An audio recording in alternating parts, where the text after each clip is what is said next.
and welcome to Daytona International Speedway here for the Racers Elite third annual JGT Memorial Daytona 500 here. Drivers earlier did last chance qualifying at, I believe, at 11 and 1 o'clock, so field is set. They're qualifying for their position on track. I won't be talking as much tonight. That will be Dakota and Russell here, but these guys, again, they're wrapping up the qualifying. It is a 10-minute qualifying, so they're a little bit or they're close to halfway through it, but I will hand it over. I will still jump in every now and then. I just won't be talking as much, just trying to pan through the field here.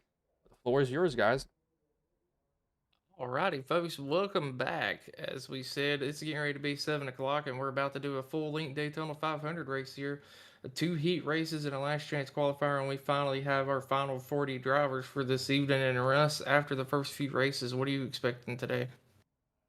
Well, man, it's definitely a long race. I mean, we saw some pretty respectful racing through the heats and the last chance qualifier. The end of the last chance qualifier got a little bit crazy, but for the most part, those three races were pretty respectful and calm. But I'm kind of expecting the same thing here. It's like you said, a full 200 lap event here tonight, so it's a long race, plenty of time. I'm expecting most of this thing to be cool, calm, and collective, and I'm sure we'll see the intensity pick up as the race gets closer to the end. But I'm excited for it.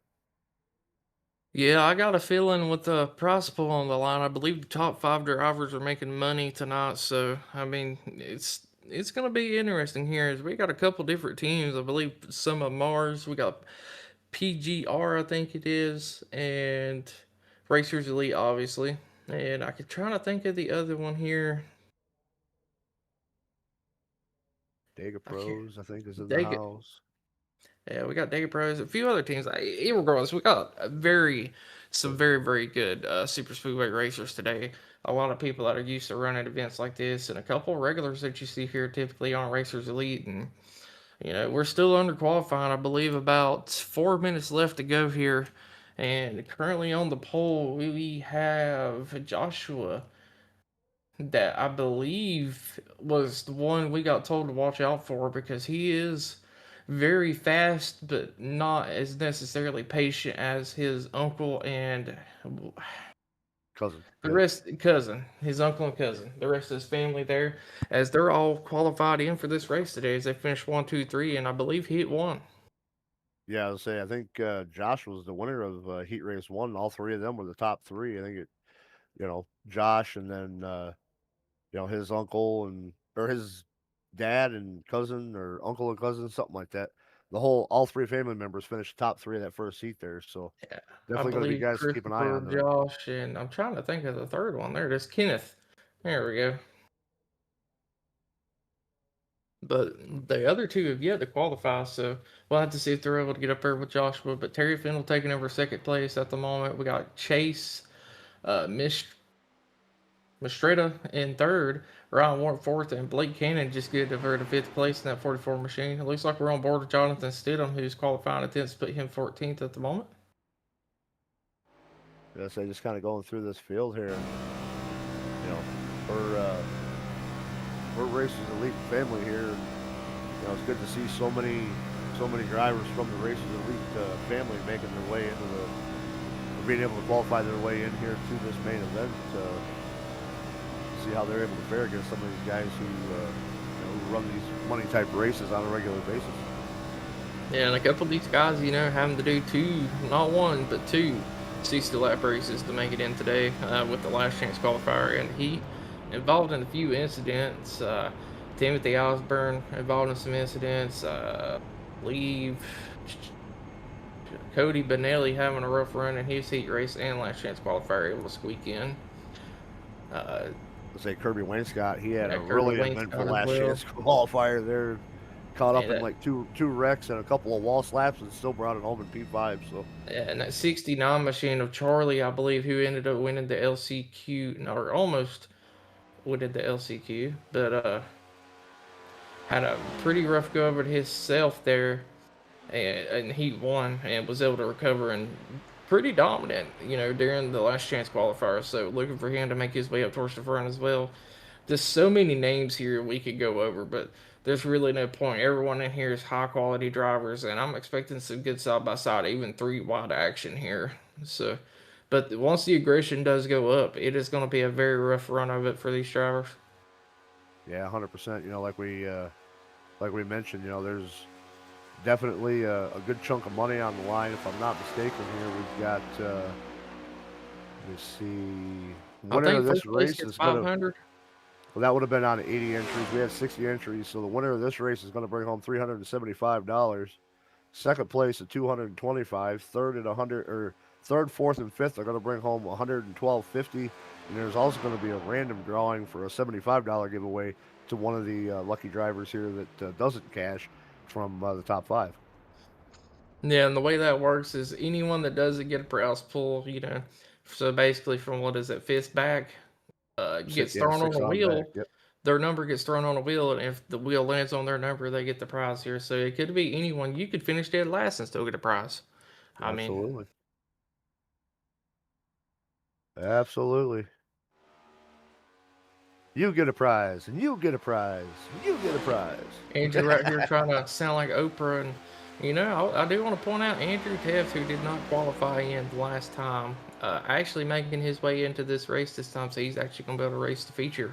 And I was talking to him a little bit earlier, and he's pretty happy that he was able to actually make it to the feature. So I got a feeling he's going to be trying to keep his nose clean and work his way up towards the front as well. Yes, sir. I mean, I know the last event that he held. I'm not sure what it was that we called. Well, I don't think it wasn't the Daytona. It might have been. No, it wasn't Daytona. I can't remember what it was. But yeah, he was unable to qualify in. He got wrecked out in the last chance qualifier. I mean, he had a rough go of it, but able to make it in through his heat race here today, and able to save himself a little bit of energy by not having to run that last chance qualifier. Yeah, but I believe the drivers are gritting up now as qualifying is officially over, so it does look like James Waring in that 113 machine going to be able to get the pole. So for the qualifying order, it looks like James Waring first, Kenneth Pollock second, third, Charlie Morgan fourth, Richard Elliott. Somebody texted me. Uh, fifth, Joshua McCullough sixth, Aubrey Thompson seventh, Terry Fennell eighth, Chase. I need to look at the other screen. Mystery or Mistretta, I probably said that wrong. Ninth, Ryan Warp. 10th, Blake Cannon. 11th, Austin Smith. 12th, Justin uh, Melchar. 13th, Corey Crowell. 14th, Truth Hoke. 15th, Hendricks Bromberg. 16th, Alex Teff. 17th, Dana Ryan. 18th, Kirby Wainscott. 19th, Joe Bonner. 20th, Kevin Haas. The two A's, I believe that's how you say it. 21st, Jonathan Stidham. 22nd, Zach Ward. 23rd, Cody Benelli. 24th, Austin Norris. 25th is, let me get that scoreboard down here a little bit more. 25th was Kane Vanmark. 26th, Jack Kelly. 27th, Dwayne Drummond. 28th, Danny Jackson. 29th, Lee Campbell. 30th, Dave Nall. 31st, Joshua Norton. 32nd, John Dunaway. 34th, Christopher McCall. 35th, Robert Mitchell. 36th, Patrick Maletti. 37th, Hensley Smith. 38th, Timothy Eisbrand. 39th is Steve Castle, and 40th is DJ Kenner, bringing up the rear. So that is the whole qualifying order there of these guys. That was a long run through. I'll give them all a paint refresh before they get on track. I need them all to grid, though, because we're waiting on one person to grid. Yeah, and hopefully, that number one machine is happy that we're finally saying his name correctly here as Steve Castle instead of Steve Cassell, because he was getting a little upset about that.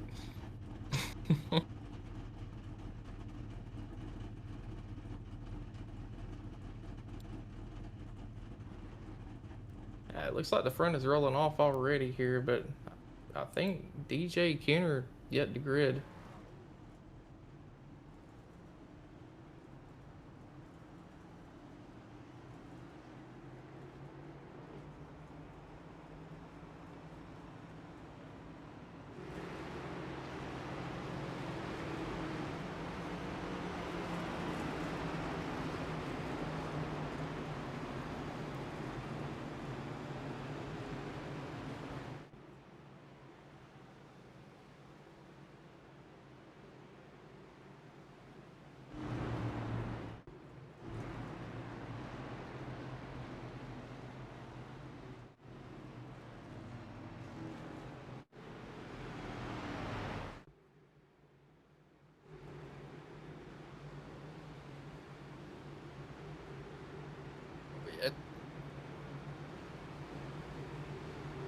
200 laps. Got some pretty good weather. It's about 77 out.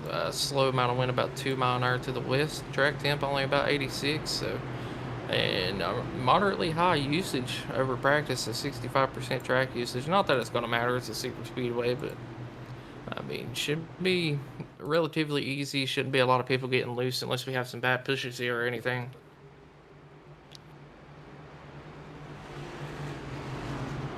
Apologize for my silence here, boys. I'm just trying to go back to the Discord, trying to find a little bit of information that I cannot seem to find here. God, I enjoyed it better when you were quiet. No, I'm just playing. Yeah, I'm sure you did. You forgot I was even here, didn't you? Yep, yes, I did. But it looks like we're getting ready to go green flag or racing. James Waring leading us to the green here. That outside line actually getting a relatively good start. So be looking for Kenneth to try to drop down behind James here. Not able to do so as it looks like that 69 machine to Charlie Morgan is going to get all over the back bumper of Kenneth here. And we are side by side racing here at Daytona International Speedway. Yeah, bunch of wonderful paint schemes today. Nice shiny cars. It'd be great to see these things under the lights, to be honest. But first race of the season is always at a daytime race, so gotta follow suit.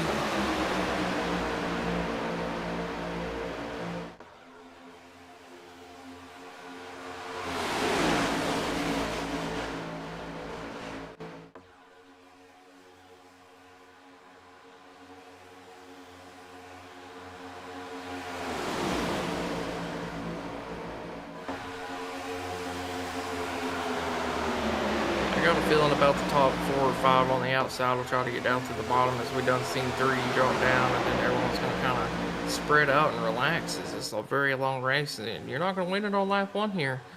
Especially as we send in the heat races, a lot of these guys are relatively calm and take their time and try to make sure they're not causing any issues here. As I say that, we already got some cars switching lanes and trying to gain some position.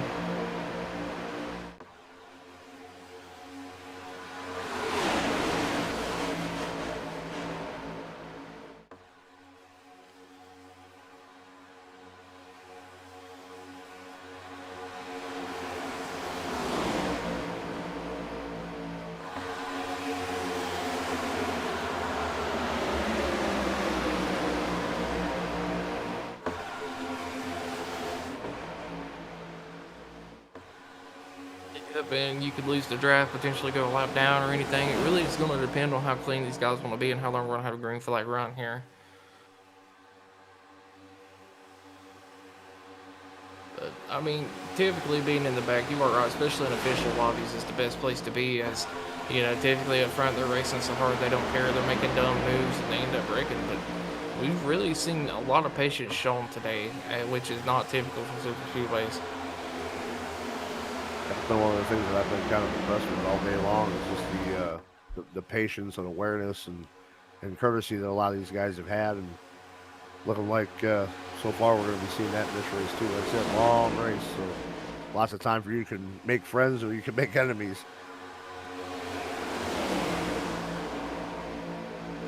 Looks like we got, you know, a little bit of a race up here for the lead. A couple people just switching spots, having a little bit of fun. Don't really seem like anyone's pushing too hard. They're just all up here enjoying themselves. It's pretty clean racing so far. But that 84 of Justin taking over the lead, being pushed by Chase and the 8 machine. It looks like the 44 machine said, "No, I think I want to get back towards the front." As Justin pops up to block him. So they are being a little bit more racing than they were earlier, but still relatively clean. No one making super fast, bold moves yet. But as these laps wind down, as I said earlier, after the last chance qualifier, this is going to be a very action-packed race, and we're going to be seeing a lot of things happen very quickly. Absolutely. One other thing I'm noticing too is they're just there's not even as aggressive of pushing as what we saw in in the heat races the last year's qualifier. The guys are keeping some pretty decent gaps between each other. I mean, up front there on that high side, you see a little bit of a push draft, but for the most part, these guys are kind of laying off the bumpers early on. Yeah, and then I will say this is the best the outside lane has looked, even like during the heats and all that. This is the longest it's stayed side by side like this. So doing a phenomenal job up there, even though they are pushing. Because I believe it might have been the 28 of Barry Nelson earlier. He was pushing real hard, but it didn't seem like the people in front of him was comfortable with the pushes, and it was just causing that outside line to check up more, and it was helping. Yeah, absolutely. Got a little bit of movement up front. Thompson, McAuliffe, and Cannon looks like kind of shot down to the bottom line. They're shoving pretty hard early on. We're only 6 laps into it. Those guys are nose to tail. Yeah, as it looked like we had a little bit of a block as the 8 tried to come up. It looks like Blake Cannon decided he wanted to come up in front of him as well, and they're back side by side for the lead here. 44 has got a really good run being pushed by that 8 on the outside as they're coming through 1 and 2. It looks like they're going to have a little bit more help from Justin and that 84 machine. That's going to launch them to a really good momentum coming down the backstretch. 44 deciding if he wants to drop down or not. It seems like he's waiting for his teammates here. And there they go, 8 car under the 44. That was a pretty aggressive move this early into the race. Yeah, it did not. It didn't sound like he was too wanting to be too patient here on the radio. I've been kind of listening to him a little bit and already kind of starting to get into a little bit of talks on the radio. So no surprise he's already made that move to the front. But I mean, still being decently respectable. I mean, the gloves haven't come off yet. Oh yeah, long way to go for that. But I will say, if cautions do start rolling around and these drivers start getting a little aggravated, I think the gloves might come off a little early, and then it'll have to calm back down again. As typically does a super speedway race, especially when you get these long events like this. It's no different than running 400 laps at Charlotte. You start getting tired, you're getting grouchy, you're like, oh man, that dude's making another move. You're sitting there after 2 hours, and you really gotta pee. And the cautions keep coming out. That's all you can think about is how bad you gotta pee. Yeah, it gets frustrating sometimes. Or you could be like me and be at Dover on a full-length race and running decent, and then blow your tire with 20 laps to go, put it into the wall, then try to go in the pits and hit the pit barrels and decide you're done for the day. There you go. Yep.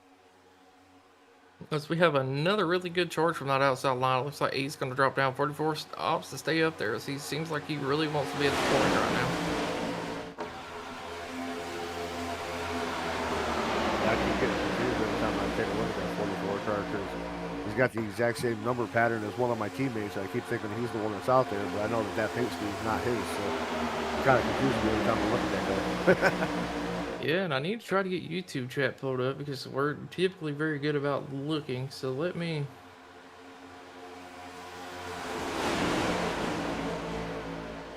Actually, give me 1 second.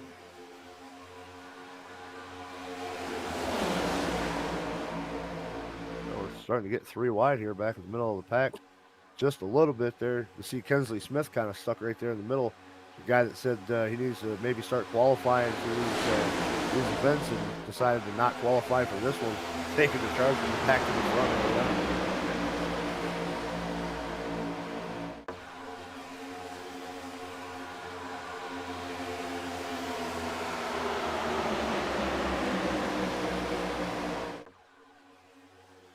We've already got some front end damage, it looks like, on that 84, just a tad.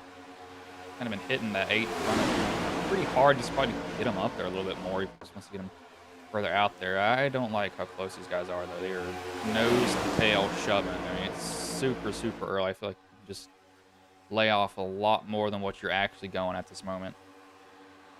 Yeah, that's kind of what we saw throughout the heat races and the LCQ is that, the bumper-to-bumper pushing all the way around the track. That was the instances that kind of caused some of the cautions that we did have. That outside of the top, 6, 7 cars, they're keeping pretty good distances between themselves. It's just those top group of that top group of cars that's really trying to push each other hard.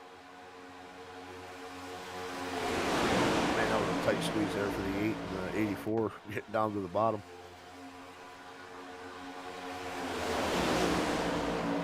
Yeah, that top line now is kind of fading back a little bit. That bottom line's coming on a little bit stronger at the moment, so we'll just have to see that it balances out here soon. I don't know, to be honest with Yeah, I mean, all day long we've seen that top side kind of struggle with gaining momentum on the bottom line, but they would kind of separate and only have a few cars. When they start getting the pack of cars back together, start doing a little bit of side drafting, and they work their way right back up to the front. But it's been one of the themes we've seen here all day long is just that outside line not having the momentum to run up to the front of the pack.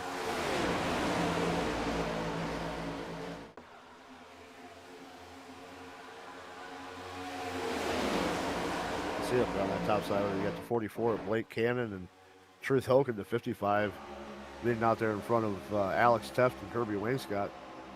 You guys are just trying to make something happen, but they're just spread too far apart right now to make anything happen on that top side. You know, did the 55 change paint schemes? Does that not look slightly different to you, or am I just tripping? No, he ran that same paint scheme in his heat race. That let me. Fair enough. Everybody's going to the bottom. This is going to be a big train. Probably saving fuel here if I had to guess. I have a good feeling about this 44 though. I was gonna say if I think the race settings are the same for the main here as it was for the heat and stuff. They were seeing about 40 laps out of a fuel run, so these guys have still got plenty of time on the fuel, but I have to check to make sure, but I believe that everything should still be the same fuel percentage wise and everything throughout all of the heats and the last change qualifier and the main event.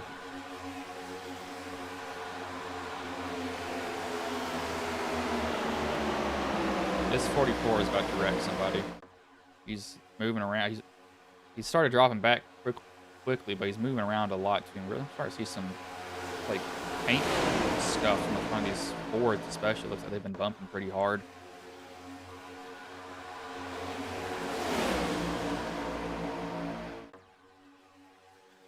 That 44 right to the back bumper there, that 69. Trying to push him forward, that 69 Charlie Morgan there. We've seen him. He had a strong run in the heat race and ended up getting into some trouble. Had to run that last chance qualifier and had a strong run there in the LCQ. Got himself a top 3 finish there. And now he's up there on that top side getting pushed by the 24. A strong run here early on in this 500 mile.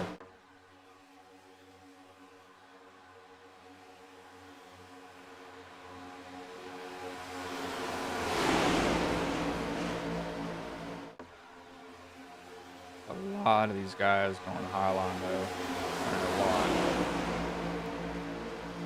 A lot. Still mainly bottom though. And pretty well organized also. There's not a lot of movement. Been pretty much nose to tail. Not a lot of snaking around the track on a straight. Not too stay in a straight line either. Yeah, I think that's been a lot of the problem with that outside line, all throughout the day, why it hasn't had that much momentum was just that constant snaking and kind of slightly breaking the draft. They haven't been able to really build much momentum because of it. So we're seeing it again here right now. Again, that 44 car trying to stay as close to that back bumper to 69 as possible, but just not really making any headway.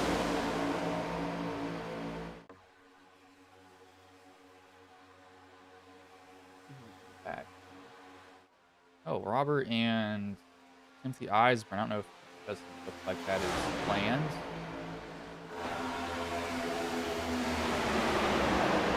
Got a really fast start or somebody bobbled it. We weren't able to catch it there because they were way, way back.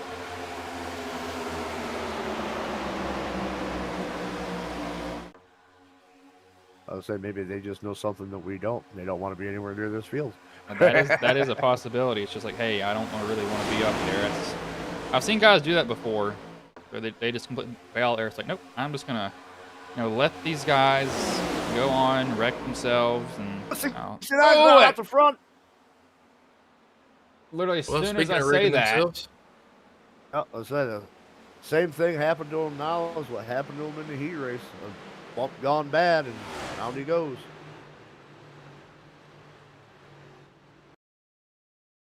where does it start? This is not the guy that I need to be looking at. It starts with, was that the 69 of Morgan? 69 and 44, yep. I said early too, this 44 is about to wreck somebody. What I happened? said I think it was just a bump gone bad, just like it happened to him in the in his heat race. Yep. And to a certain extent, it was a bump gone bad. It looks like the 44 just kind of slid around him, catches the 49, the 11. Someone else goes sliding up here. Morgan actually doesn't have a meatball flag. That's surprising. But were they given a fast repair for this race or no? Not sure. Yep, they got a fast repair. Well, I think Morgan's. Oh, gosh, if you're Morgan here though, I mean front end I was smashed saying, in. But I here's the was thing. saying, Well, I think it's way too early to use it. Just come in and get as much damage as you can fixed, and just try to get it fixed throughout the race. Save that fast repair for the end. yeah, and I think the most important thing is it didn't break a toe link. It looks like he's still driving relatively straight. This is gonna be that front end damage. He's gonna have to stay tucked in. He's not gonna be able to lead a pack. He's gonna have to stay behind somebody. Yeah. Yep.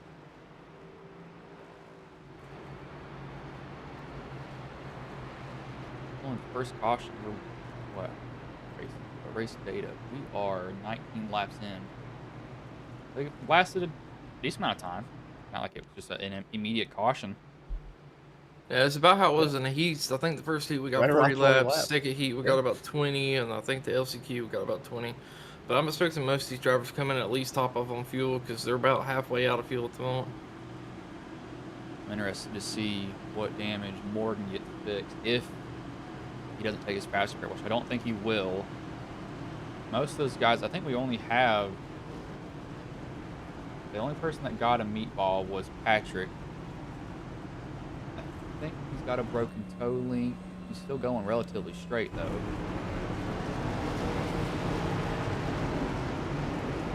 Joshua coming off a pits got really loose as he was trying to beat everybody out there. I think he missed her pits. Yeah, he 100% missed his pit. He's gonna have to go back around.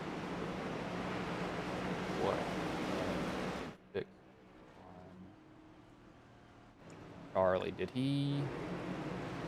Oh, he used his fast repair. Do me a favor, go rewind that Joshua, who's currently in the lead, and go watch him coming off the pit road there. He was completely sideways. Rewinded a pretty, not too much. I'll have to rewind it a lot. I mean, he really got on that gas coming out of pits. He really wanted to be the first one out. He just hit right there. Good And just, Lord. woo! I mean, trying to get around that 03 at Kenneth there, as they had that 8 machine to chase. So he gave her the business. I don't know if I would have been. I don't know if I would have been that aggressive. Well, the good thing is I ain't gonna say tires matter a lot here. So I was gonna say, they told us after that first heat race that Josh was a little bit more on the aggressive side than what the rest of them were. So it kind of shows his race off pit road right there. hey, they did say he'd be up front or he'd be upset. So he's definitely proving them right as he's been up here near the front almost the entire time, qualified up here and doing a heck of a job. Biggest mover so far though is going to be Kinsley Smith at 27 spots, currently P10. We got Steven Castle at P12 up 27 spots as well, but I think he's going to be going back down the pits. So we did got a couple people that didn't qualify already up here towards the top 10. Yeah, like I said, I was going to call Kinsley out. Normally he usually listens to our broadcast, but not sure if he's listening in on this one. But yeah, the guy who in his interview says that maybe I need to start qualifying for these races because it's harder to drive through the field than what it looks. And didn't qualify again and already back up front here running. Yeah. Kinsley, that comment he made earlier. I told him, I was like, oh, you scared to drive from the back to the front again? Well, I guess he took it literal because that's what he's trying to do. Yeah, exactly. Now look at Kirby Wainscott, ninth place right now. I mean, I bet you he's happy he avoided that wreck. He had a heck of a time getting into this race today. Man, Kirby's been through it today, man. He has been through it.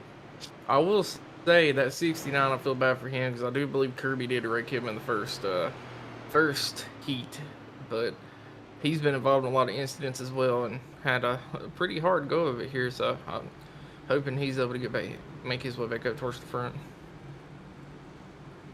Does look like he was able to stay on the lead lap, so I'm assuming he did get his damage fixed the old-fashioned way there. Yeah, if he didn't get it all fixed, he'll be working on getting it fixed throughout the whole race here. Long way to go, plenty of time to get it done the old-fashioned way. Oh yeah, he's still got plenty of time. If I had the choice, unless my motor's blown, I'm gonna try to stay that faster pair for the last 20, maybe even 10 laps here. Well, he already popped this issue. Oh. Yeah, he came down twice. The second time he topped off. The first time he used it because he had way too much damage fixed. Well, this is unfortunate for him there. But it looks like we're going back green flag racing. Joshua going to be leading us back to the green 05 machine after his wild ride on pits. And that inside lane getting a huge jump as that 03 is all over his back bumper of Kenneth. And these two teammates said they were going to work together pretty well. I'm pretty sure Richard was part of that as well here. And, you know, all three of them doing a phenomenal job. The 8-car side drafting the absolute, side drafting the absolute door off of that 56 machine just a minute ago. Yeah, well, as aggressive as the 8 has been throughout the day, I wouldn't be surprised if he's going to maybe rub somebody the wrong way at some point, and they're going to have about enough of it. He has been one that he's been using that side draft quite strongly. Yeah, like I said earlier, I don't feel like these cup cars, the side draft is as important as it is in like the trucks or something per se. I was say it's not what it used to be. It does work. Yeah, I was say it's not what it used to be. I know the side draft of these cup cars used to be really good. Then they did that update, and I think it kind of took a little bit of it away. Alrighty, let's go take a look at YouTube chat here. We got Austin for the win. Everyone else might as well be on a scooter.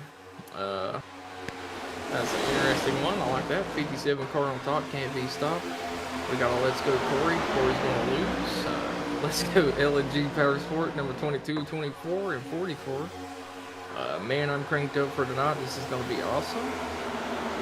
We got to keep it tight. All Cannon's fault there. It sounds like Trev in the booth, and Let's Go 43.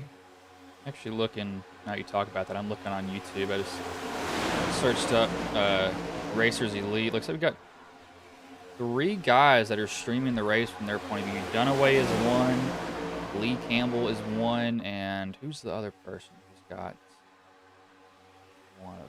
It is, I don't know, who is this? So he's behind a pink car, behind the 01 on the bottom line. I'm going to find out who this is. I was going to say, Jonathan Stidham said that he was going to be streaming as well today, so.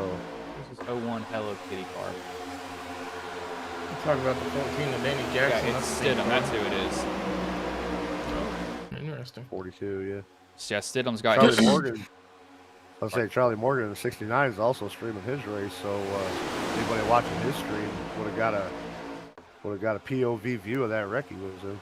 So I was gonna say the outside lane not pushing as hard there, but as we just seen coming off that exit, the 8 car got really loose as he got a push to the right rear, and he's coming down the side draft and really, really close. It looked like the 55 was uncomfortable with that, so 55 tried to go down to the apron a little bit, and that's going to slow up that outside lane a little bit if he keeps getting like that and getting loose. So he's going to have to be very careful doing that. Yeah, I mean, I've been watching him. I mean, he has been laying the door to this bottom lane almost every lap here. Like I said, this early on in a race, some of these guys are not going to take kindly to it, and eventually it may come back to bite them, but we'll just have to see as this race goes on. I mean, everybody here has a different. Everybody's got a different driving style, and his is obviously stack up on the outside lane. We're at 3 wide back there. That was a big stack up. That's going to cost the outside lane a lot of momentum here. It looks like 8 car trying to find a hole to get down into, and is going to end up door to door with another person here as he gets a huge shove from behind, but they have absolutely no help.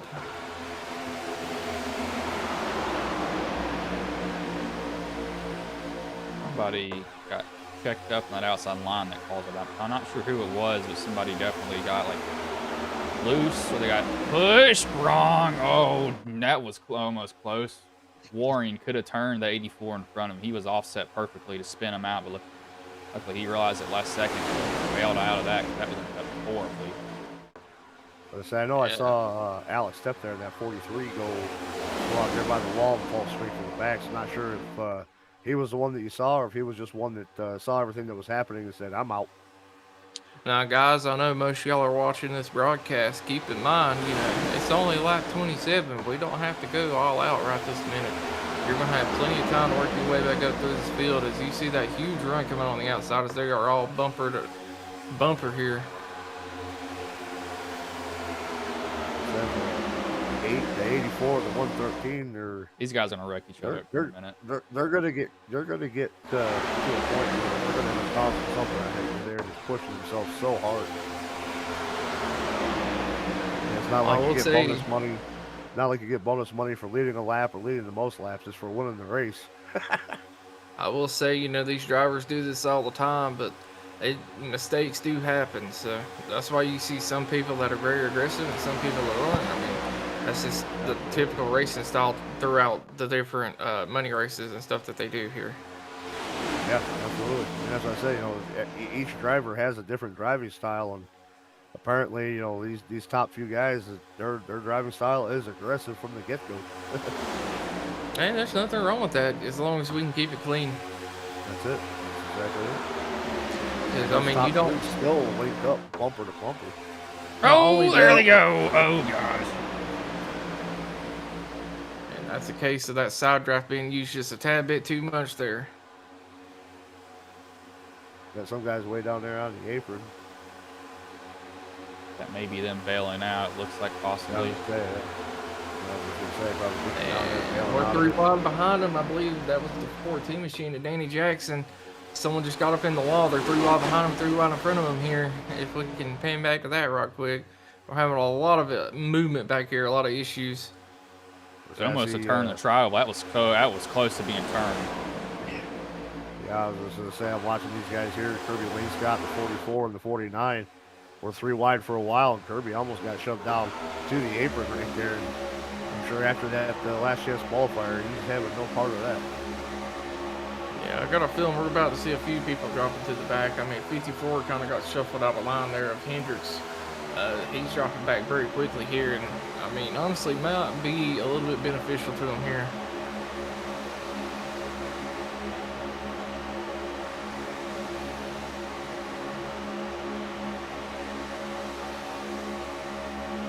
That 49 dropping to the bottom, cut really close to the bumper of that 45.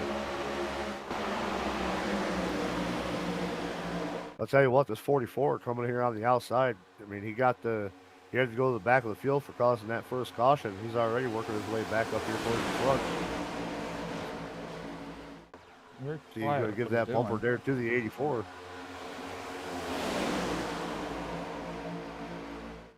Doing a pretty good job, though. I'll give him that. He's been square on his shoves now. He's not kind of swiping the rear end of him, trying to get him loose as he was before. I don't think he meant to do that on purpose, though.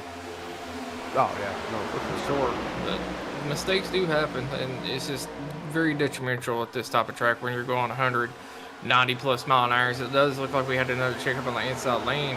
Andrew Teff's trying to lead the charge on that outside, and they are closing in fast to the leaders.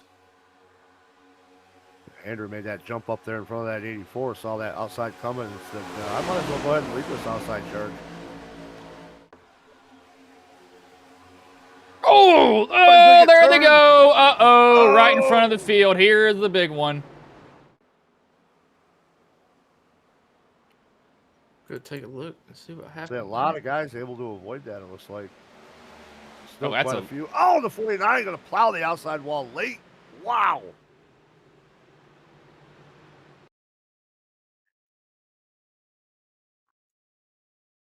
And a lot of cars involved in that wreck. I think Andrew got a shove coming off the corner. Sent him down, I believe. Let's look. Far chase. 84 is on him. Yeah, just push gone wrong, the wrong spot, and Andrew just can't save it. Comes back up into traffic. 02, 69, 50, 54. A lot of other people involved. How did the 49 get involved in this, though? You see the 7 A little bit of I was damage, like, not too 49 bad. got involved late. Yeah, he was He hit that really outside late. wall hard late. Has to be. So where's he at? Dana Ryan. How did he get turned? Oh, Right he's here. coming through the road course The part of infield, it. the road course hits that curb right there and launches it, then gets tagged, I think. Yeah, he got tagged by the Yeah. 22. That road course part, as I watched through the Daytona 24, is not very forgiving.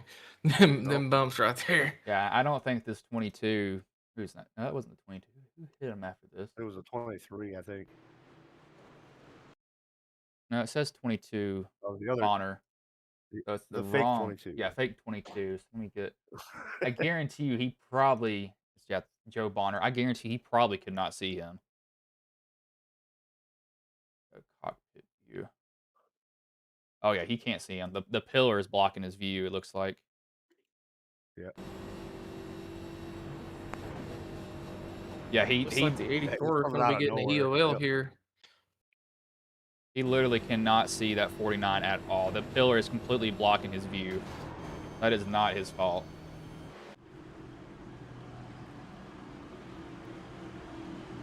Well, can we get an update on Kirby Wainscott here? I think he was actually able to make it through that by going on the apron.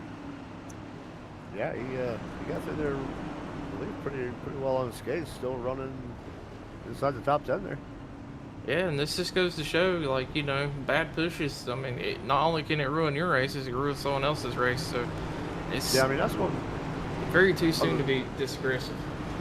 Yeah, I mean, that's one thing we've seen a lot through today is, those bump pushes on the corner exit. That's where a lot of the problems come from. I mean, it's cool when you're bump pushing down in straightaways, but when you try to do that in the corner, man, you're putting a lot of risk on the line right there.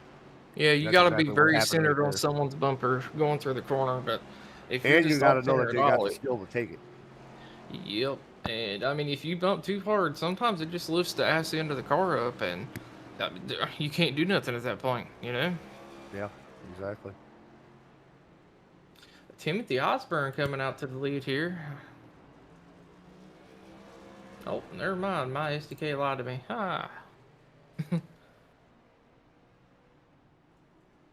It's going to be Kenneth and Joshua taking over the 1-2 spot. We got Blake Ken in third, Chase in fourth.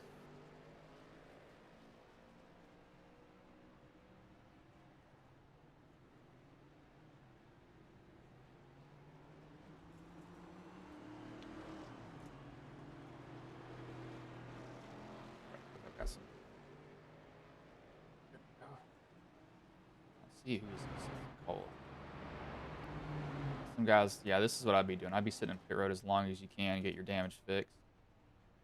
Brian. I mean, with the amount of we've already had 2 cautions at this point, I'd even just go a lap down just maximize it. Yeah, I was gonna say that's. I mean, it's probably not a bad idea. This is not like a typical track where you can get lapped easily. It takes a little bit to get lapped. I was really surprised there to see the 49 and all that damage, and he just didn't, it still didn't take the fast repair. I mean, he's got all that motor problem. He's going to be sitting there for quite a while if he doesn't take that fast repair. Yeah, but you know, maybe falling back from the pack and get a couple quick cautions, he might be all right here. It'll depend on if he can get his car off the pit road with all that damage. Yeah.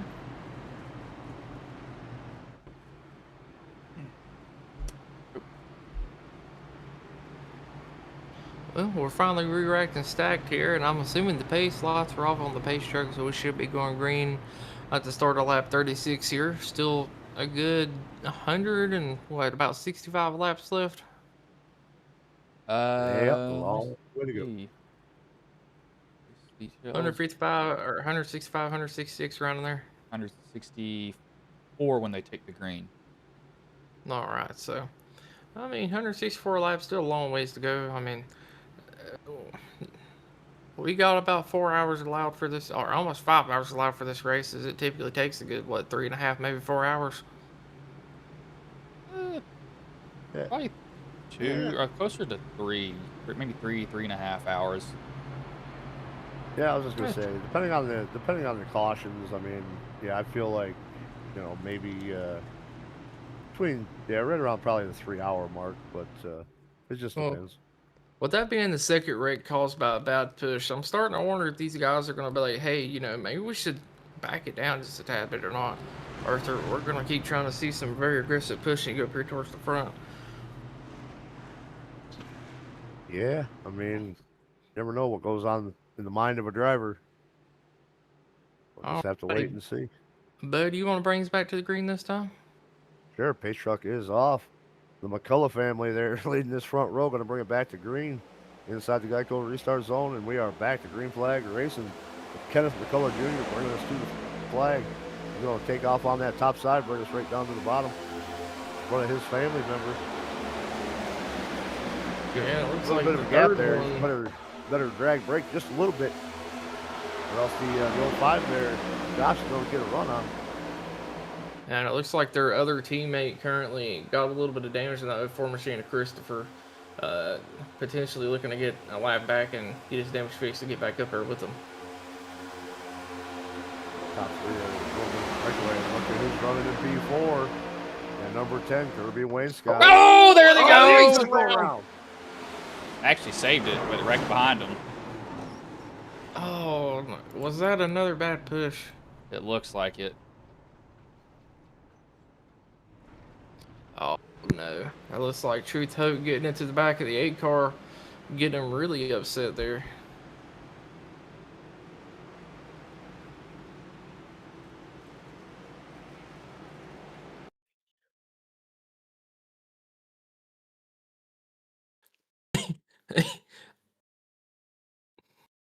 Sorry about that. I was listening to a little bit of radio chatter, and that was a little funny. Looks like the 8 just went up the track, and then Truth just kind of nicked him. The 8 actually does a really good job of saving that car. He's going to be able to continue on. They wreck up in front of him. Able to avoid all of that. What happened behind him? That's what I want to know. I don't know, but I'm seeing a few cases of ARCA breaking back here, and that is definitely not going to help out a few of these guys. It's just a bunch of stuff there at the end. Everybody has nowhere else to go. Got 1 meatball, 2 meatballs, 3 meatballs. Ryan's been in pits. So we got 1 on Caleb, and we've got 1 on the 8. He has broken steering. Which one is it? Question mark. He's got one broken somewhere. Left front? Yep. Oh, it's right front. That is destroyed. That's a broken toe link. Through and through. If he has to use his fast repair for it, he probably will. I don't know. He might be. Okay, he's got way more damage than what I thought. Could have been a lot worse, though. That's the third wreck, just due to a bad, a push going wrong, which is just typical super speedway racing. This stuff's gonna happen, but I mean, we're only 38 laps into this race, and we're already being this aggressive with the bumper and the pushing. Heck, got I it. don't Use it. quite get it, but I'm not in the race, so I can't really say much.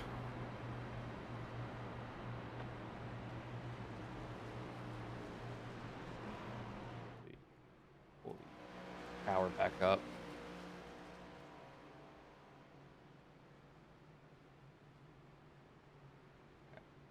Having new ones. Make a couple of adjustments here on my end.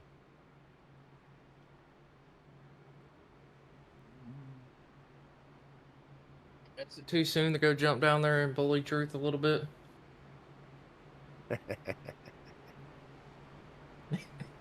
I don't think Truth's gonna have much to say after that. So, Bryce, looks like my mailer saying your stream looks really good and some good quality, man. So keep up the good work there, bud. We'll get Green with 150 left. 158, I think. left on that? I don't know. I'm close. I'm close to it. I'm gonna black on Benelli, passing on pit road. A lot of guys sitting pit box. Why can I hear in We should game?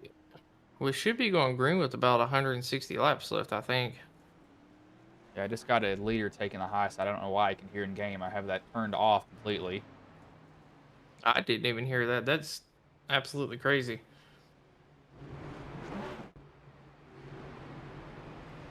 Campbell's still sitting on pit road. He must have chosen not to take his fast repair. Yep. He got his meatball fixed just in time. He went 2 laps down, though, which I don't think that's going to hurt him too much. I'd honestly really prefer that fast repair. I mean, it's still a very long race here, so it's plenty of time to get back on the lead lap. But he's probably going to be a little off pace, so he's going to have to hope for a couple quick cautions. Probably snapped his toe link, if I had to guess, just a little bit. About 2-minute repairs. Normally a toe link, actually not snapped, bent it pretty good, so he had to get that wheel straightened back out. Yeah, and I will say sometimes it does show us a meatball flag, and they're not necessarily meatballed. I've had that happen to me a couple times. I don't know about y'all. But currently about 34 drivers on the lead lap. It looks like 35th back is a lap down potentially. 35th. Oh no, it's changing now. No, they're catching up. They're just way back there. Probably come to the tribal, maybe? No, they're coming off 4, too. Someone else is pulling off the track. I can't see who it was. Yeah, we're getting ready to go back green though, so they're gonna have to try to get caught up as soon as possible, as we are going through 3 and 4 right now. And we did have a couple people that did opt to take an EOL and start in the back here, as they do have damage, and they said they didn't want to be in anyone's way. So, you know, kudos to them and smart thinking, honestly. It'd be McAuliffe, Joshua, and Kenneth, Wayne Scott, Cannon, Warp, and Eisbren. Front 3 rows, green flag back in the air, but backing away, lap 39 of 200, so they'll have 160 left here. And to answer your question, yes, they did have one fast repair. I think a couple of the drivers try not to use it here, but these top 2 working really well together on these restarts to make sure that they're able to drop down to the bottom. And you can see how much of a difference it makes as the outside lane just quickly dissipated. It's like maybe they're going to finally decide to just lay off of each other, possibly here. It took them a little bit to realize that they probably needed to do that, but it's a black. Nelly still has a black. I don't know what it's for. First, he might clear that. No, he's going to have to serve it, looks like. He's serving it. I don't know what he did. Find out right here shortly. They might have been went into pit road before it was open, or maybe speeding on pit road on the second lap or something, possibly. Anything. It's weird to see a double black flag, though. Yeah, he didn't.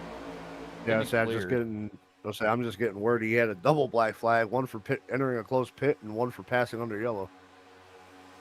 Well, that's how you dig your grave.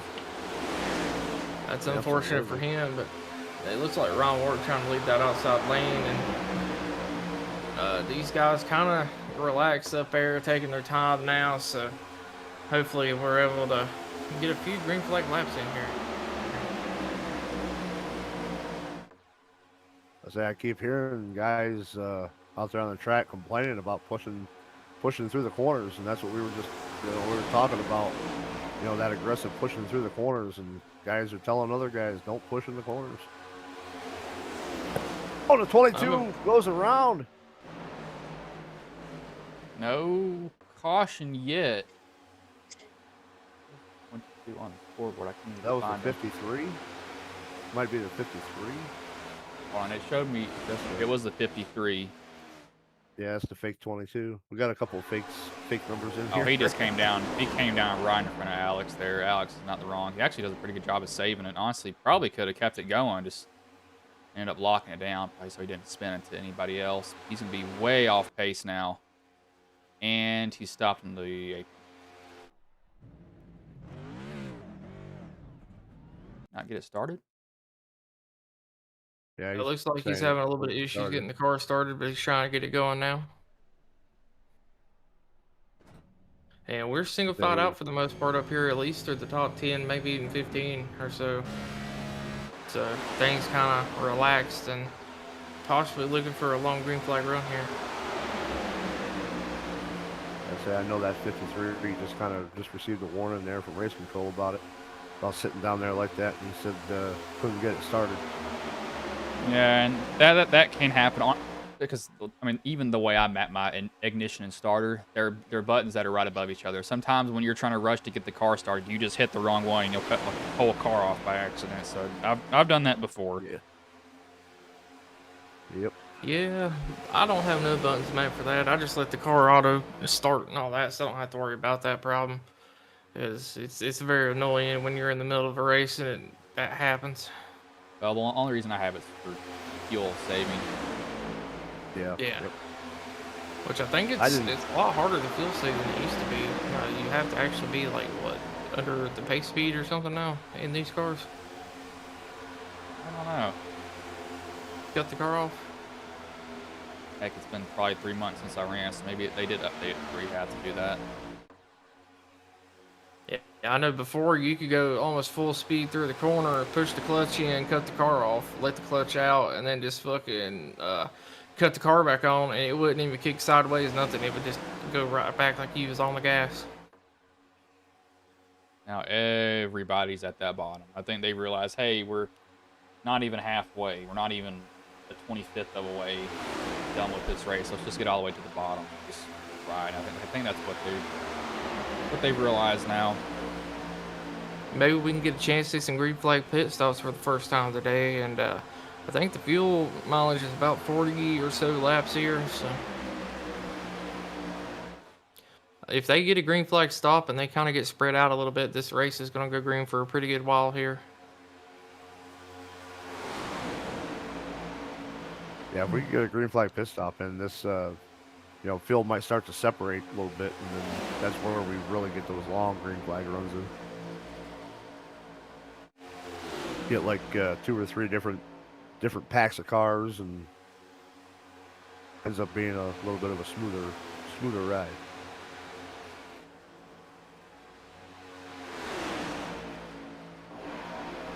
See one car back there jumping up there to the outside and passed about 3 cars all on his own. It was the 84. Heck of a move. Now he's back in line down there on the bottom. And man, my eyes must be deceiving me. Timothy Osborne over the 5th place. He's up Yeah, 33 Osborne having a spots good run where he up there. qualified. Oh, we got It a. looks like we have another yellow out. Not sure for what though. I was gonna say, yeah, Looks I like don't know Truth what Hope it's- went off the track. Says I don't know what. Norris and Stidham. This is that second group back there. That's a dead wheel. Oh, That is a dead wheel right there. Yep. 100%. That wheel died on him. Go on, Stidham. No, it wasn't Stidham. Was it Stidham? Yeah, it's a 5 standard. Oh, he just kind of runs into the guy in front of him and on from there. Not too much damage. I do want to look at Norris because I think that wheel completely died. No, that's not who it is. Who is this car in front? It is the. Patrick Millette, the 18. Can't read the name. I think it's Patrick Millette there Yeah, in the might be 18. Looks Patrick like. Flett in the 18. Yeah, it is. Let me see. Is this?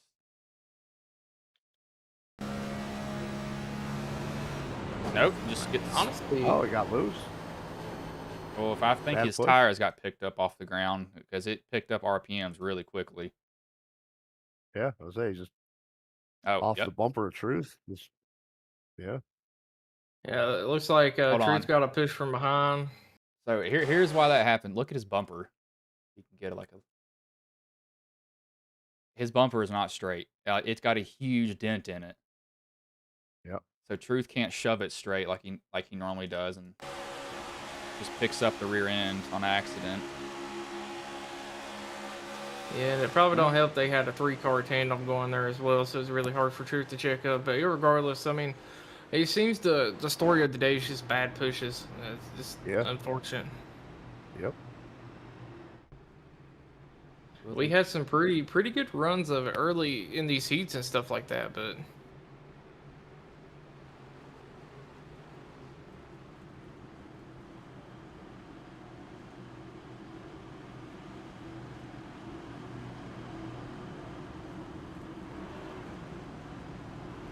Meatball for Millette. Ryan's still yeah, good. his whole right front is obliterated right now. So unless he's got a faster pair, he's might be done for the day here. Yeah, that car is done. Crashed. Go ahead and roll out the backup, fellas. Holy cow, that looked like a close call coming out of pits. I thought there was about to be a wreck there. What the heck was that? Oh no, that was just somebody flying by. Okay.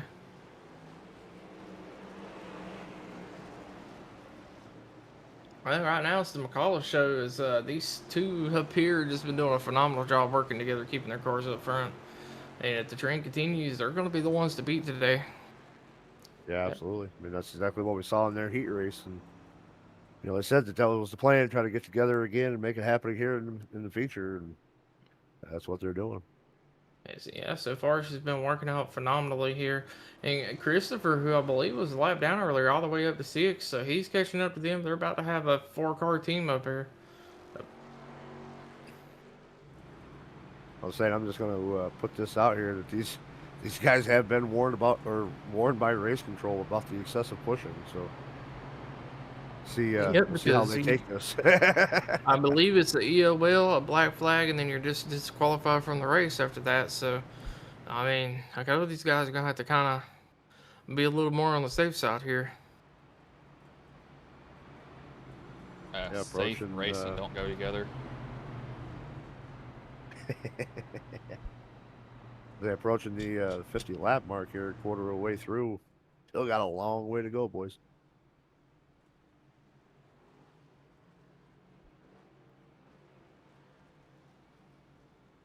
I'm trying to tighten this microphone arm on here a little bit more so I can move it around correctly.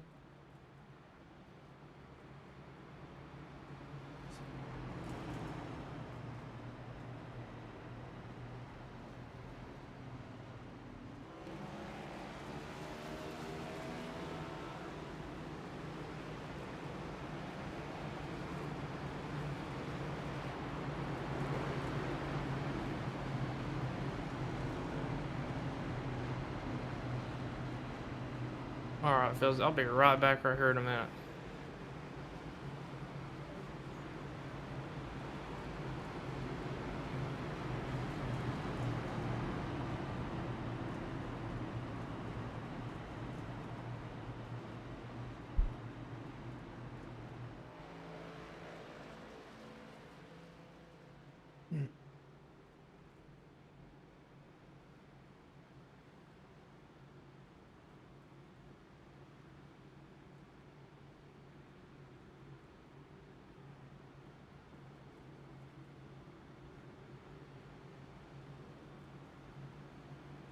Lights are off.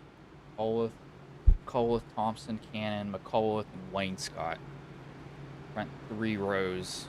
No damage on any of those cars. 44 has worked his way back up here. Yeah, involved in that incident a little bit earlier on, and got the EOL and already got himself back up here towards the front.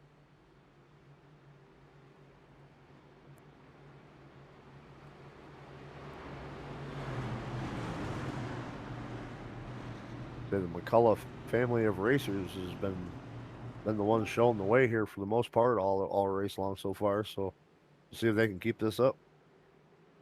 Sorry about that, fellas. I'm back. I had to go talk to my team real quick because we got a Daytona race coming up ourselves for a league, and it's a full-length Daytona 500. So.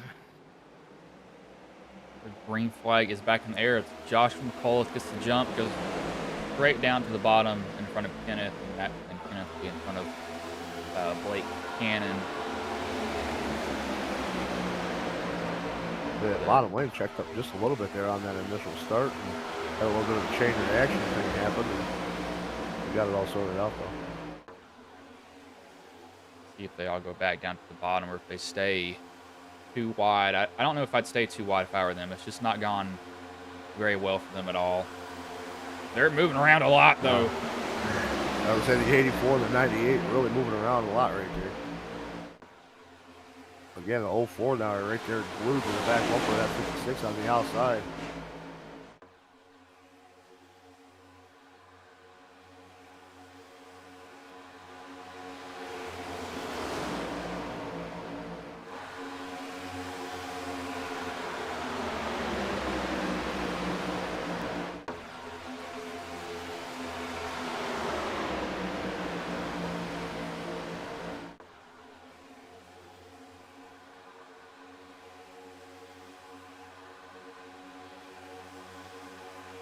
That outside line just kind of struggling again, trying to keep up any kind of momentum. How about? I say I keep looking back. I was like, how about this 10-car Kirby Wayne Scott, man? Everything he went through in that last chance qualifier, currently up here running in P4 right now.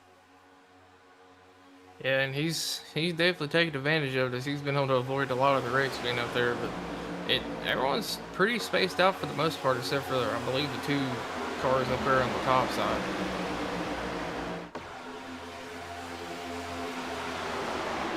The 04 and 56 locked bumpers there. The 84 is going to squeeze up there in front of that 56. Almost got a bumper hook right there because it was so close, but the guy's able to make it work out.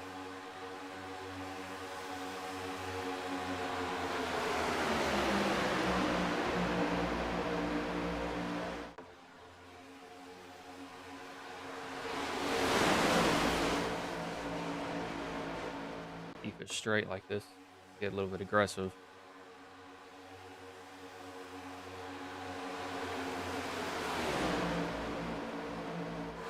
Still 2 lanes. I don't know if I'd be doing 2 lanes right now. I feel like you can get away with just riding right now.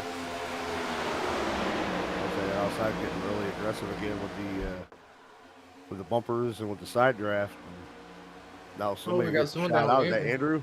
Andrew getting shot out to the apron. They made that outside lane work with all that aggressiveness. Now the 8-car back there out front.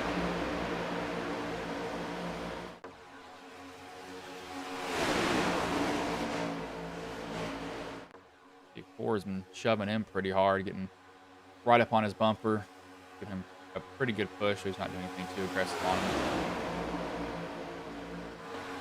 We're starting to get to the point of having 2 different packs. Andrew Tuff back there got shuffled back, and they're all single file right there behind him, and there's a little bit of a gap between his front pack and that other pack.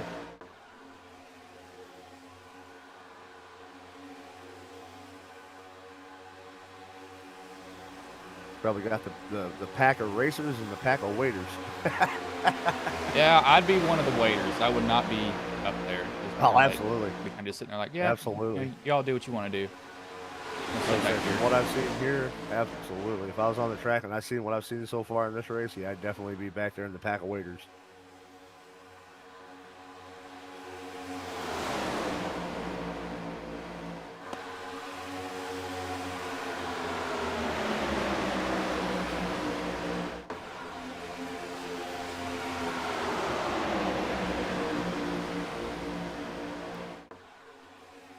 That 04 and that high line kind of falling back just a little bit.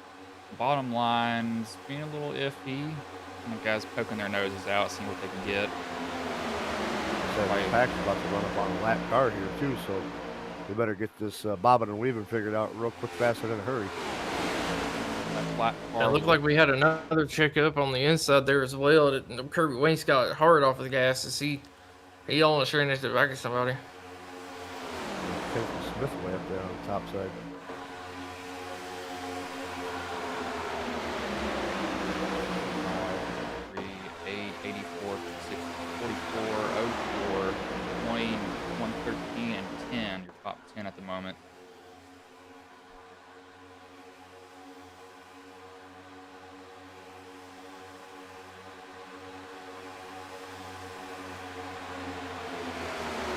guys are 25th of the way. Started at 7, now 8:04.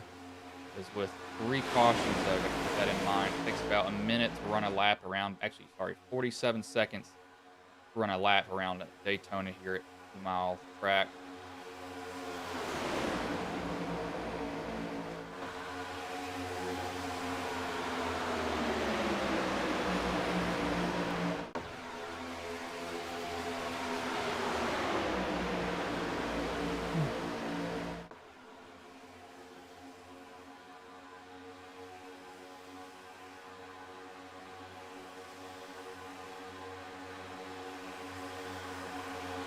Things pretty calm right now, but could just be, you know, as we talked about earlier, in the eye of the hurricane, it's the back half, you know, gonna be a little rough, but right now we're in the center, got a nice, beautiful view, and everything's nice and calm.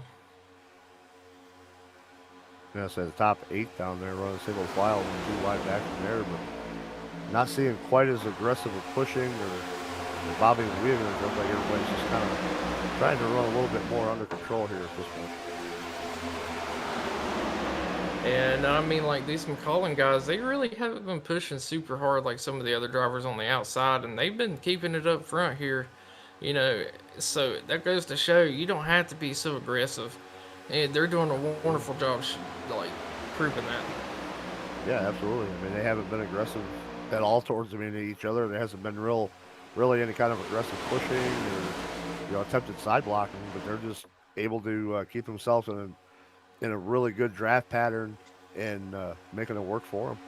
And you can tell this is a group of guys that know each other very well. As they know when they can and can't push, and they're probably in communication right now. But just the point being, aggressive driving might get you towards the front, but at the end of the day, if you don't have the fast repair and your car's totaled, I mean, you're not gonna be able to make it to the end of the race to have a chance to win the money. So it's not gonna make a difference.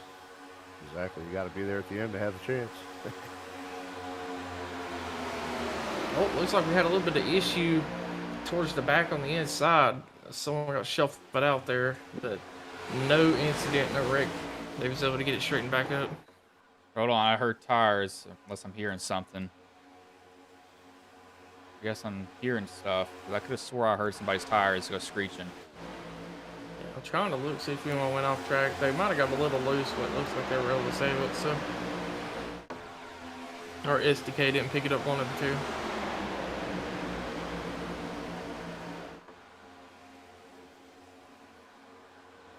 That outside line trying to make a charge here again.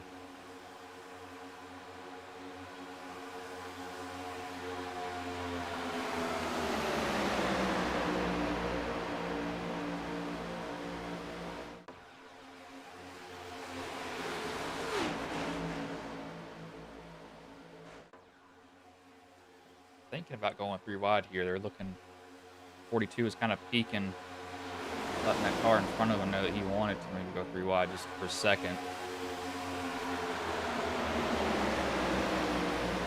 But one thing I'm noticing here too with our Raiders is with the 05 out in front of Josh McCullough there, he keeps kind of going up through the corners and allowing the 03 of Kenneth to get some air on that thing and keep it cool. So it's one little strategy I think that they're playing with each other to help keep them guys intact. See how he drifts up right there, giving that 03 just a little bit of fresh air to cool that motor down, so you can just continue to push them. Yeah, but we do have a little bit of 3 wide action. Someone's going to shoot the middle.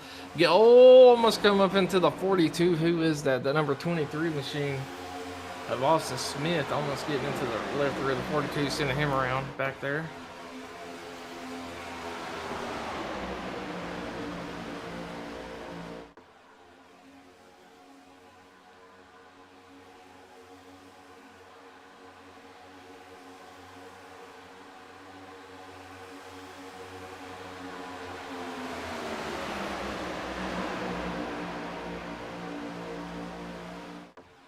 He's getting a little bit squirrely. He's kind of shooting up the track just a little bit and comes back down.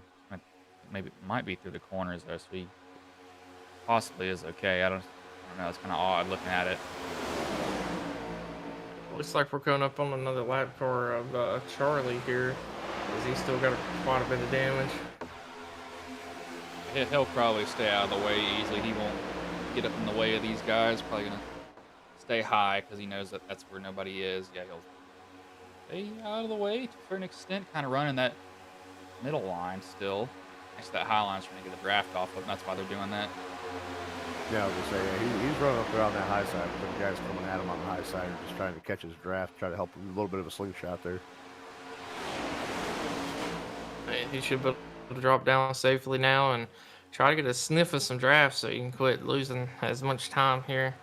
As he's going to be on an uphill battle to try to get back on the lead lap and be contending for a win at the end of this thing.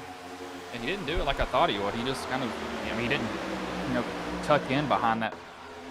I just lowered my chair on accident. He didn't tuck in behind the upper lane. He actually just kind of let him go by. I thought he'd do it a little bit sooner than that. He went all the way to the back, it looks like, of that. He even got a hold of it. Yeah, he was able to get a hold of that last car in line. Just barely, though. Oh, we're having a little bit of movement up here up front. So the outside lane is coming, 44 to 20. Making a run, beeline for this top spot here. What these two want to do? 44, he was up here early in the race and got sent to the back for causing a wreck because he was pushing too hard, so he had to do that.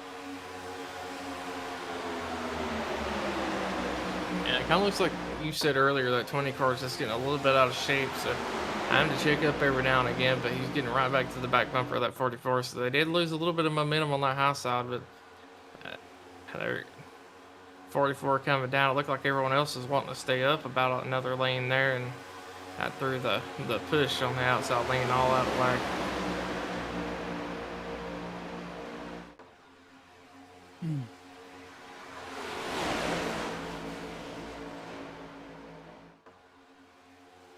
They got a green with 51 laps. And they took the green. They're at 67. Fuel window is what, 40 something? Yeah, it's right around 40 laps. To say they're right around about 18 laps since they were last on pit road, so they're about halfway through the fuel cycle right now. Yeah, that'll also drop as tires aren't dropping off, so it's just going to be the pace that these guys are running. If they're running fast paces, then they'll be coming to pit road a little bit sooner. But it looks like right now they're kind of just riding it out.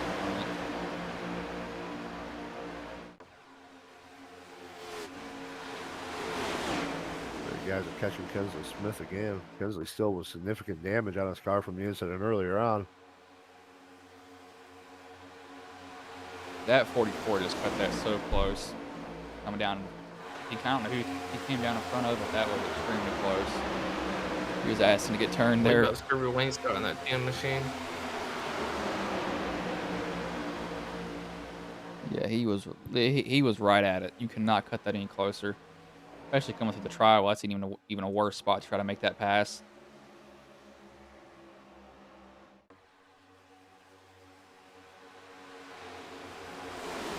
We kind of have a second line trying to join it. That's the 20, the 23, and the 1.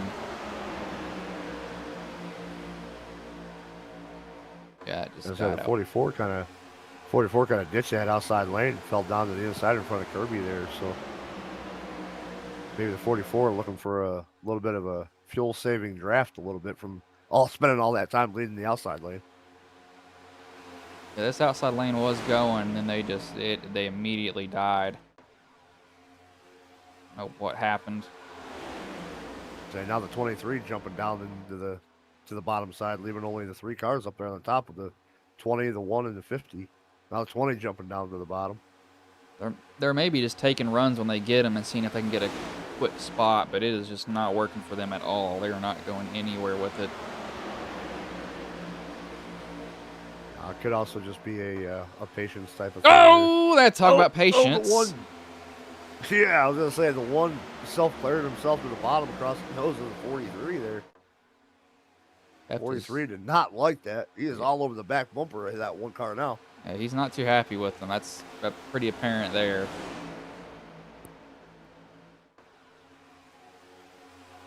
Kind of reminds me of when I was at Bristol when Larson won. Not not last season, the season before that, we had tickets to the start finish line tickets from my work, and of course I got to see Suarez and Eric Jones go at it.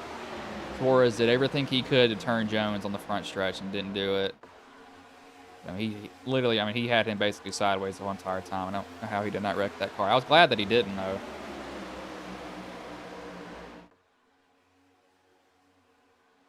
Oh, 03, 05, and 8. Still, your front three biggest mover is Christopher McAuliffe. He is up 28 positions. Currently riding in 6th. Is in the 04 car. Throwback to, I think that was Tony Stewart when Hendrick sponsored him for an Xfinity race, I believe. I can't remember what he got sponsored for that had that paint scheme. But Larson ran that throwback. The one time he's ran a throwback and didn't wreck it, and then Ross Chastain wrecked him at Darlington. Probably had that race won. I remember that very vividly, sadly.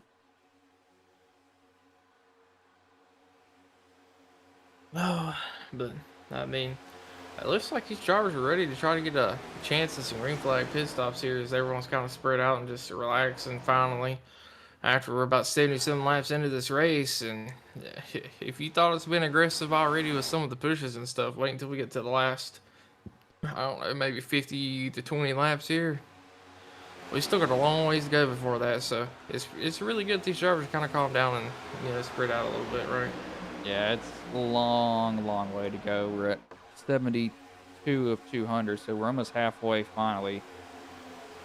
They have ticked off these laps pretty quickly, though.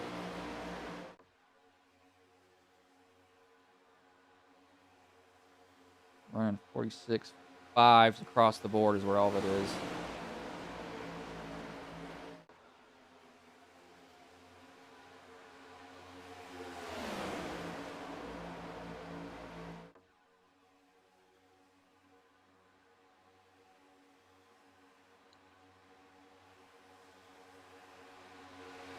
Well, Phyllis, what's been your eventful moment for the race so far? Like your favorite moment or favorite wreck, anything? Oh, gosh, so I don't have a favorite wreck yet. I mean, there's not... I can't say I have a favorite moment. I mean, that'll probably happen late in the race. And when they have to make a pretty big move. Hopefully they don't wipe each other out, but I don't have a favorite moment or a favorite wreck yet. That's fair. So far, I'm going to say the best one of the race for me, even though there was a wreck behind him. That gentleman earlier that got spun sideways and was able to get it back straight, and they ended up wrecking behind him. That was a pretty good save. As I say, as far as moment goes, I'm kind of with Bryce at this point. I don't really have one, but I said one thing I will say is being the highlight is just the all that aggressive pushing that we saw earlier on amongst all these guys out front. I mean, just not something that you're used to seeing in a long race like this one here, and to see these guys being that aggressive earlier on, it kind of puts you on edge because it was like you were waiting for something to happen, but then nothing really happened until until that point when we had that first caution. And now we're kind of just at the point where everyone's finally got relaxed out, and it's just like a whole different set of drivers in this race right now. And this is very unfortunate for a few of the drivers that have damage or stuck a lap down here. Yeah, because they're going to need those cautions. I mean, you take a look, like Kinsley Smith. I mean, we're used to seeing him running up front. Caught up in that one wreck, currently 3 laps down. So I mean, Kinsley's going to need some help from cautions. Before the end of this race to get himself, get the damage fixed enough to be able to compete, and then let alone get himself back onto the lead lap to put himself into contention to compete again. Yes, that is very true. Currently starting on lap 76 here, and I'm really looking forward to having some green flag pit stops. I want to see what kind of strategies we got, who's saving more than others, and how it's going to end up playing out if we do have a super long green flag run here. That was one thing I was thinking about too. These guys haven't seen a green flag pit stop all day.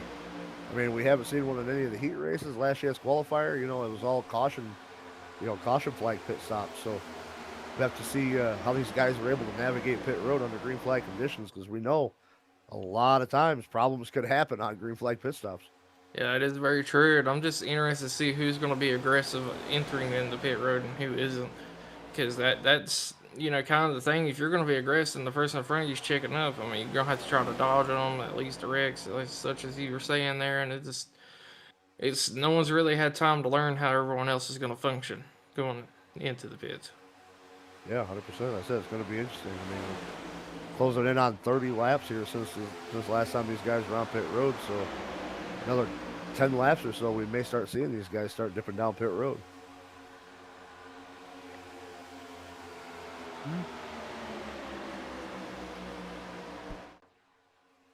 They're running. So what was it? So 47 full tank. Was that iRacing estimate? Was that early in the run? Because it'll extend as the run goes on. I think we were right around the 40 lap mark in the I draft. believe like 40 to 45 laps on a full tank here, but we're not 100% positive, so we've not had a single really Yeah, we haven't. Yeah. green flag stop today. I'll give them We probably were just hearing. 47 laps. I think that'll be their max. They can push it. Yeah, I was gonna say we were hearing before the race that it was about 40, or before we got going here today, that it was about 40 laps. So maybe in the draft, maybe close to 45 ish. Maybe even 47, like you said. We'll just have to see here.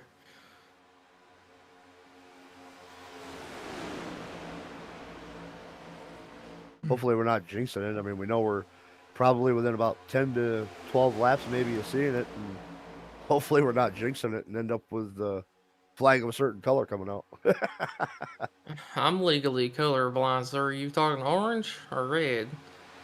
Well, I was talking about the dark gray, but maybe it was the light gray. Oh yeah. See, sir, I'm legally blind in one eye, and I can only see about 70% in the other. So, I mean, I really have no idea what happened here today.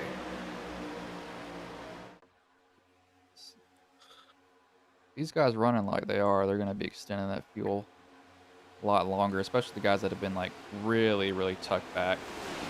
They will not be a huge, like, it won't be a huge issue. I don't know how to say that. How do I say that? They won't be as tough on fuel, I guess.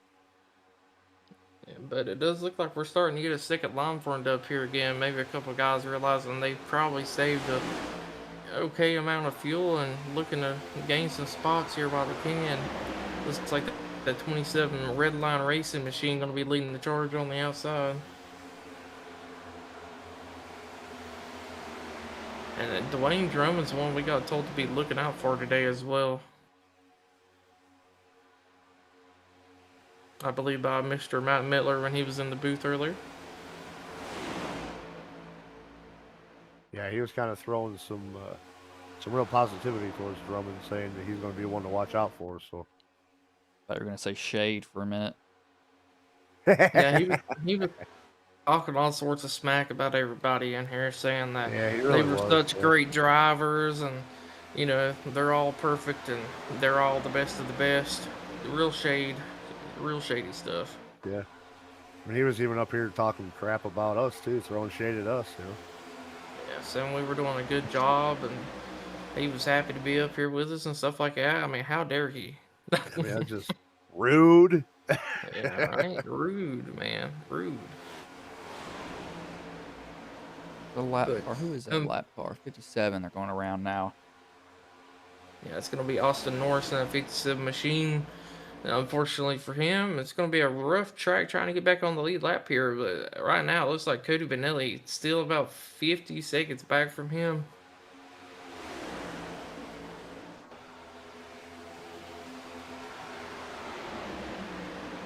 So what's that going to? That's going to be about 27 cars on the lead lap at the moment.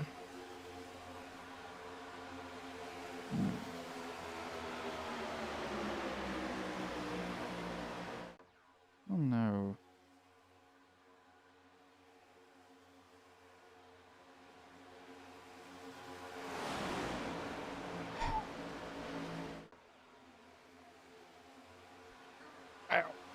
trying to like put my leg up on my desk. There we go. Got this chair leaned back as far as I can, holding my mouse. 84 is... Rubbing his tires under racing conditions. I don't know. I don't know. man. I was so confused. I guess he may be getting bored. Could be. Yeah, I he- mean, we did see the 8. I did see the 8 car go down onto the apron at one point too there, and kind of just, bring himself back up rather quick. So, yeah, not sure Yeah, if I these can't- guys are just getting bored or what, but it literally looked like the 84 was just rubbing his tires. Sometimes I do that under race conditions just to keep myself freshened up, You get kind of stagnant when you're single filed out and kind of spread out like this, and you just start kind of, moving around and making sure you're ready for something to pop off here. I was gonna say too, a lot of these guys have had a really long day out there, so wouldn't be surprised if running single file is getting some of their eyelids a little on the heavy side, and they just got to do something to keep themselves awake. I mean, that's a fair point there, but I mean, I know I was talking to Truth Hoke there before this race started, and he was already yawning before the race even got going. So, should have told him to take his not mess and go ahead and go to bed. yeah.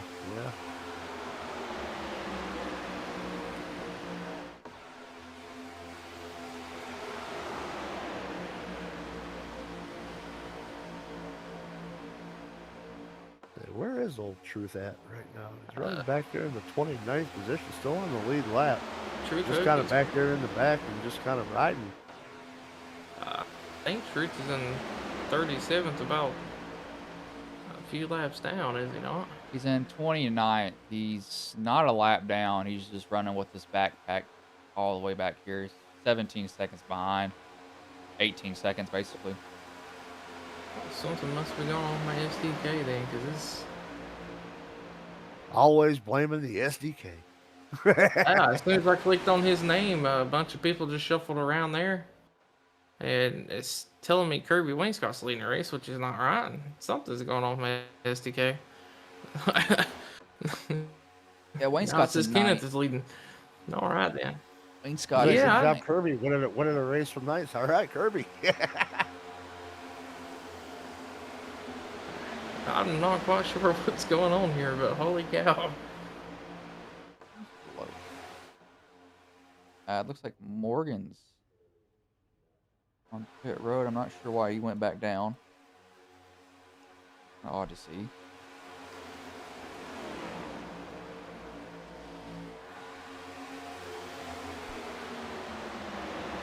I think guys are starting to prepare here for some green flag pit stops, and there's some stuff being called out over the radio, and these guys have been about 38 laps since the last time they were on pit road, so it was like maybe we might be anticipating some green flag pit stops coming up here pretty soon. I think we'll probably see him. Yeah, probably in The 2 leader. or 3 laps. Go ahead. I was gonna say probably 2 or 3 laps, maybe. Yeah, it looks like the 57 is going to be coming down this time. I was about to say, the leader probably going to be one of the first ones to come down, and I'm sure the group that's been working together up here are going to pit with him. But I did hear the 57 Austin Norris was pitting.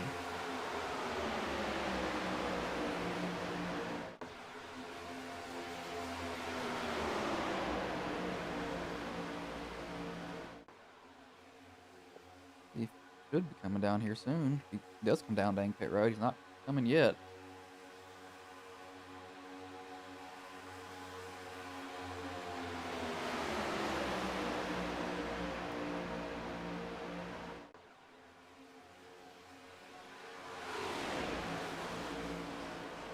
All right, let me refresh my SDK because I'm getting people are going in the pits, coming out of the pits, going in the pits, coming out of the pits, and it's definitely not correct here. So let me try to get a fresh start on that because I'm not sure what's going on with my lifetime, but it is all screwed up right now.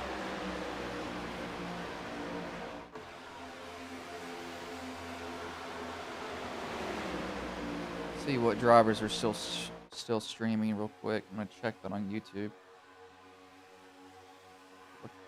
That is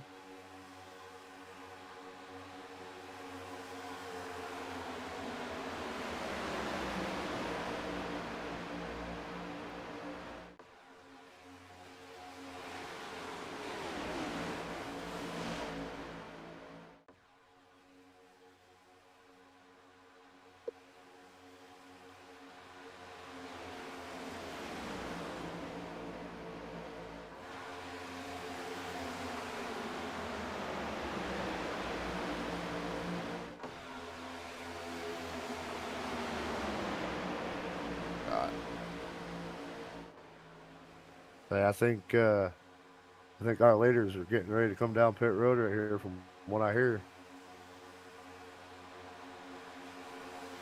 They have one person's, I think that's Lee, still streaming. Yeah, I'm looking at streams now, so I'm trying to look at their fuel. So we got a lot Here we coming down go. the pits right Green now. flag pit stops. Who's gonna smoke and Underway. getting in? A lot of them. McAuliffe. Oh, that Turn A. sideways. Oh my gosh, that is Wow. wheel hopping everywhere. He somehow got that down to pit road speed. I don't see any blacks. That sounds really racist. No, I know someone's going to get a black flag because they just drove through every pit box possible here. I was just saying, I don't see any handed out from iRacing, so they didn't speed getting in, but of course there could be league rules. There's one black flag. 54 looks like he probably spun getting on pit road, so he was too fast entering. That was the second group. We've got to have this first group pit here. Or this, sorry, third group pit here now. Looking at one of the drivers, they had 3 laps of fuel left. They can go about 40 laps on fuel, looks like. Second group looks like they're in clean. Appears somebody's almost spun getting off pit road.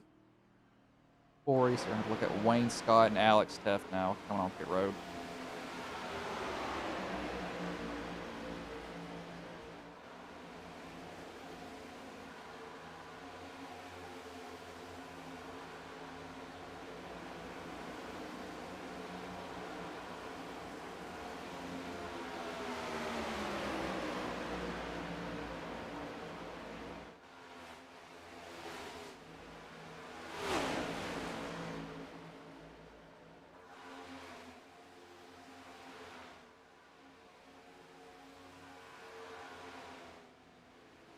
Kirby!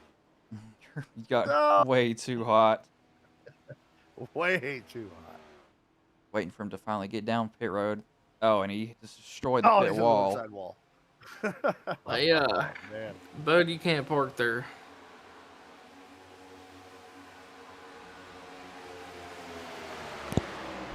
I think if I had to hand out an award for a hard luck of the day, it's got to go to that 10 car Kirby Wayne Scott. Yeah, and he has a black flag, so that's going to make it even worse for him. Group up here got broken up, though, just a little bit.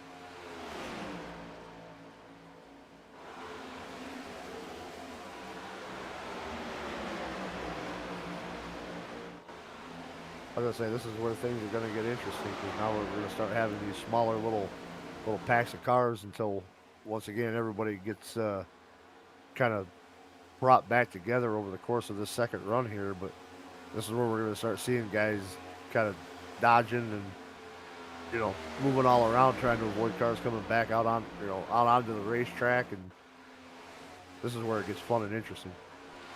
Heck, for some people it gets interesting, but looks like, I mean, I know other people, they get kind of like, this is kind of where it can get really demoralizing too. You can be running up front and feel like you get in pit road pretty good, and then you drop the jack and you lose the draft after that, and you're like, well, crap, now you just got to ride around, going 170, 20 miles below race speed, and it's really like, you're like, you got to be kidding me when that happens. It's one of the most annoying things, one of the most boring things to deal with when that happens. Yeah. So Oh, this group of 4 cars had an issue. 03, way off the pace. Not sure what's going on there. Blew up, blow it up, maybe.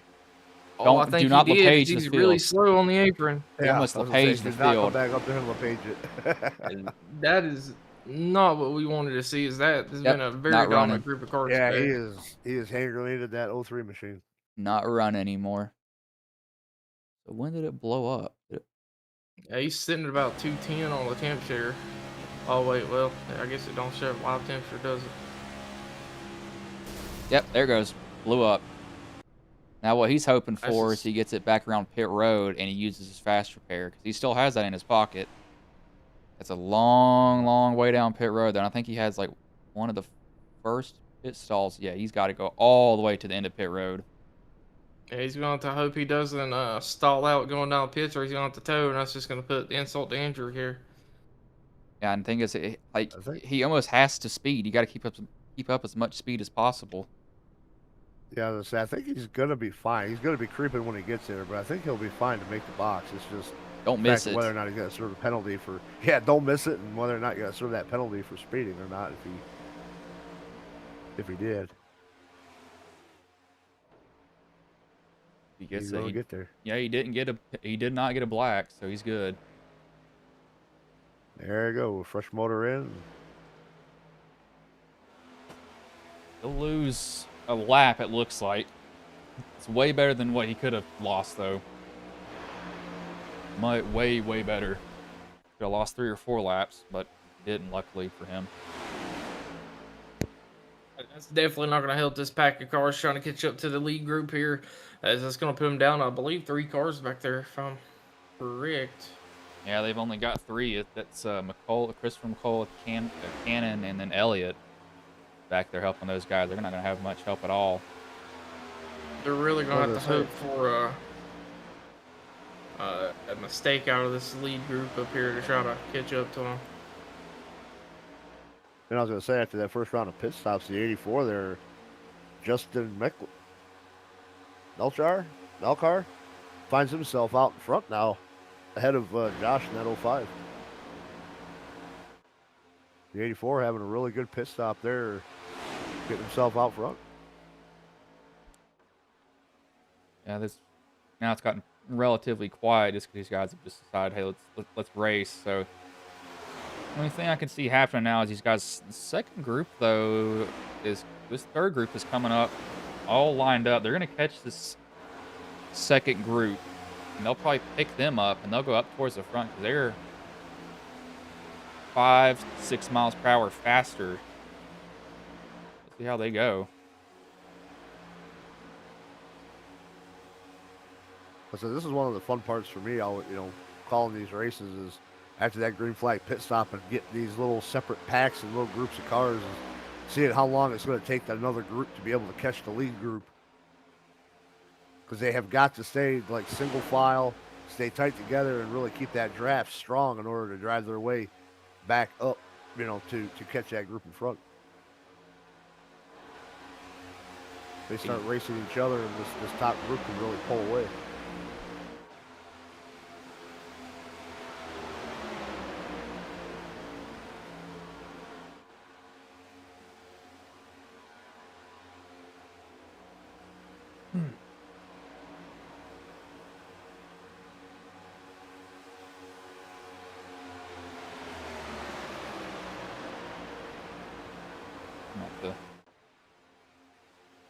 One.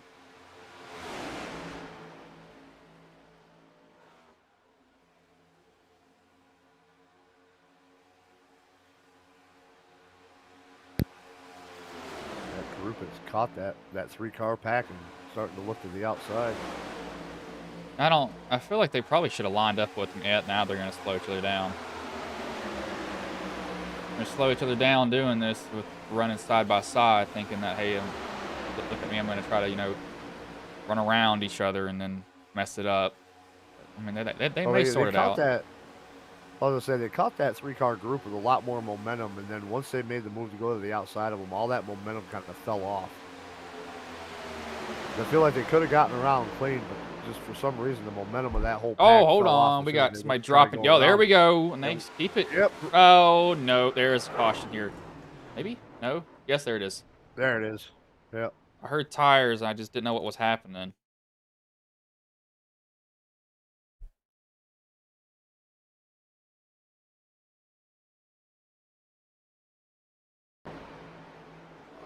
That's a hard hit for that 113. Jesse Waring, or James Waring. What happened with him? He destroyed that wall.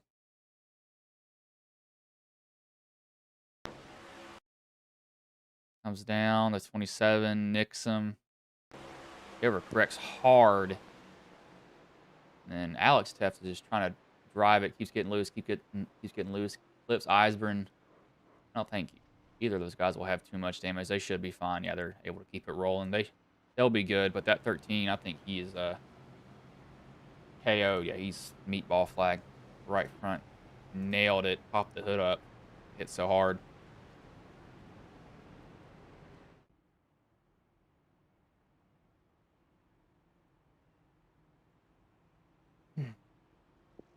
Well, we've officially made it to halfway here now. It took them hour and 40 minutes. That's with 5 cautions. So not a bad pace. I mean, if they probably didn't have those cautions at the start, they're probably, I had to Yeah, guess, maybe almost done with it. maybe Maybe. 50 to go. I was Yeah. gonna say maybe like 50 to go at this point. Yeah. Some guys choosing to come back down pit road here. Some guys choosing to stay out. Like even though you just came down pit road, I'd come back in just to be even with them. Oh yeah, absolutely. If not anything, just at least on the fuel.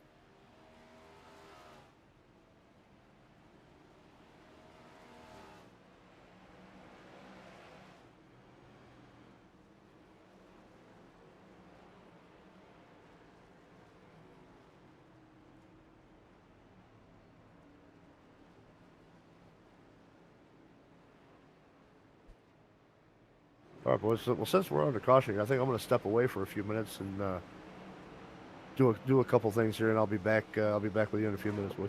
All right. Alrighty, sir.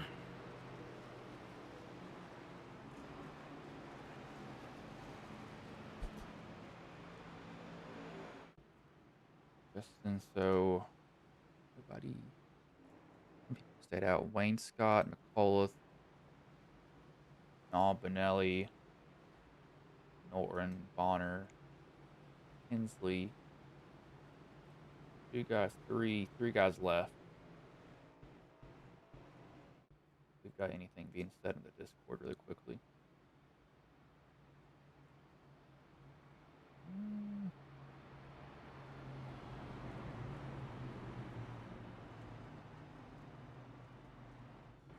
Don't see anything. Surprisingly quiet. Something like this. Normally guys are yelling at each other. Ask me how I know. I'm sorry. To what? I was texting somebody back about something. I was just talking about the Discord is surprisingly quiet. Oh yeah, I went and checked a few minutes ago myself, and I was expecting some maybe a few messages in there. It was pretty peaceful for the most part. Yeah, you know, we just don't see that. Normally guys, what are you doing? Why you wreck me? I'm like, okay.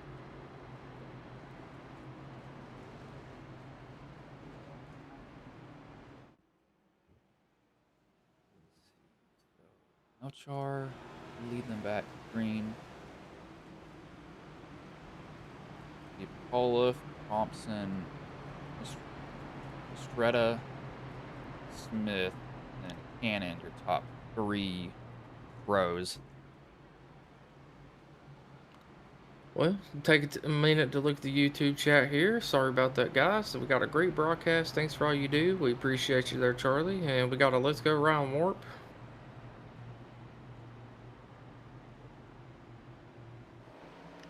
And what a interesting thing there. We finally got some green flag pit stops. We make it halfway in the race, and boom, another caution. So, I mean, overall, not too many cautions today. I think what is this caution number 4?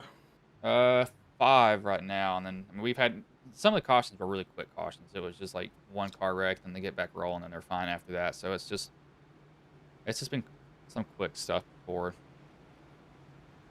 Yeah, I'm wondering if we're gonna be able to. Trying to think here for a minute. If we're gonna be able to get another long green flag run here, where everyone's gonna be kind of situated and calm down, or if they're gonna try to push again. It's really gonna be a kind of a 50-50 coin toss here, and Joshua appeared missing both of his teammates as the one blew his engine a little earlier and the other one's a little farther back, so they're gonna have to try to get everything sorted and get back together as they were dominating the early part of this race here. I feel like they just got too halfway, so I wouldn't be pushing it. I'd be letting it, just kind of ride at the moment. I'd be like, yeah, we're okay here. I don't feel like we have to go too aggressive. The green flag is back in there. Right now, We're back underway. Yeah, right now is the time to try to get with your teammates and kind of get relaxed in a spot where you're all together and you're ready to push when the time does come. Pretty good restart from the inside line on the top two there of Aubrey and Justin. Looks like Joshua's gonna be able to drop down to the inside third place. Blake Cannon in fourth. That 8 car just not able to get down there.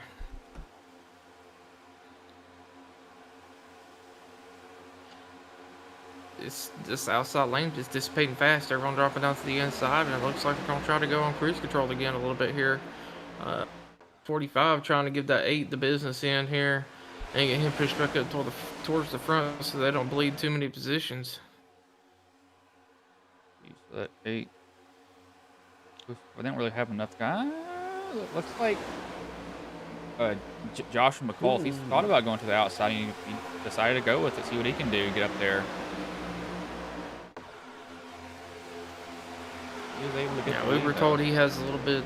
He has a little bit more of an aggressive driving style from what we were told by his teammates earlier. But I don't really think he's been too overly aggressive. He just seems to like to be towards the front or battling for the front.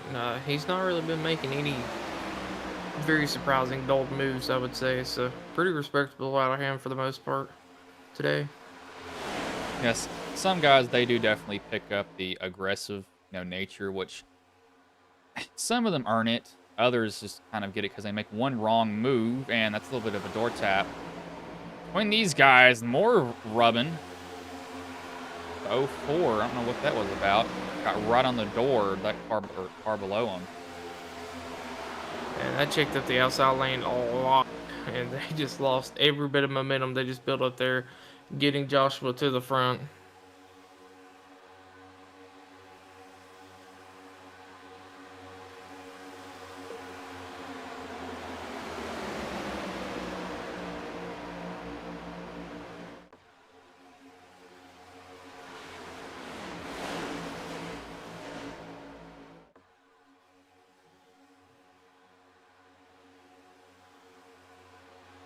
Outside lines kind of forming some more cars, not a ton though.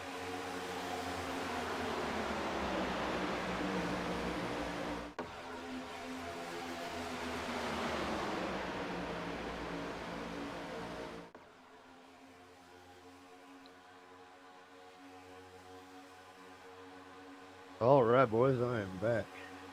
Gosh, about time, man. I thought we was going to have to call the emergency services to come looking for you. Yeah, fortunately, I got a little bit of a bad habit in the bladder of an 85-year-old, so I had to take a I little got a bit bad of. habit too, but I can do my bad habit in the house. So Yeah, I can't do that with my house. yeah, they got this new thing called smokeless tobacco. You should try that at some time. Yeah, I just need to give it up at some point, but I'm afraid if I do that, I'm going to wind up in jail or something. No. Don't let nobody talk you out of having fun. It might not be good for you, but you know what? We're here for a good time, not a long time, right? That's exactly it. I mean, I've already surpassed the point at which I thought I was going to survive, so anytime after this here is just extra credit. Yeah, that's a good point, man.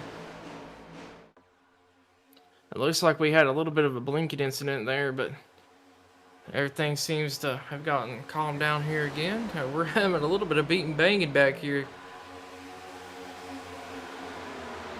As I said, these top three guys who seem to have kind of checked out just a little bit here.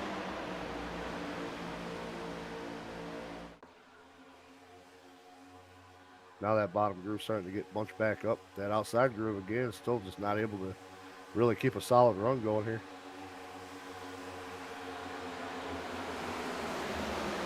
I think that 60 had a black, or I think he was a meat ball earlier. He was in pit road for a long time. He somehow rebounded. I think, yeah, Bonelli's still what? He's still one lap down, so he's still got to find a way back on the lead lap. Got, 80 or 90 laps to do it now. He's still got a lot of time. That was Mr. Carl Lee Campbell up there running the P11 right now. So good rebound by him.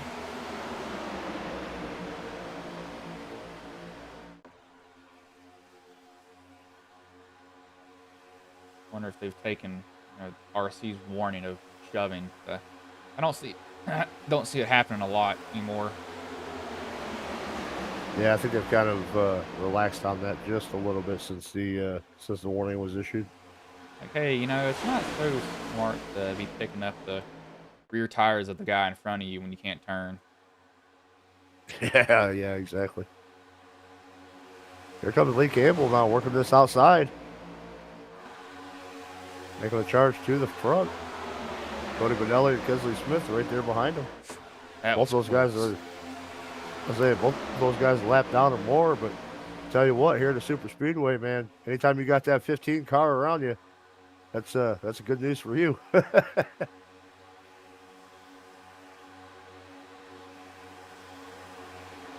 Well, a quick move by the 84 jumping up there in front of Lee Campbell in that 60 car.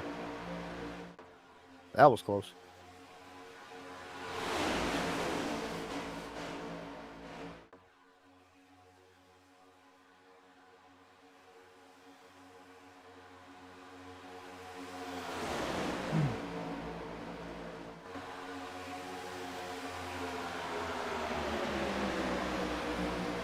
Ford dip it back down to the bottom now, taking the lead over Joshua McCullough.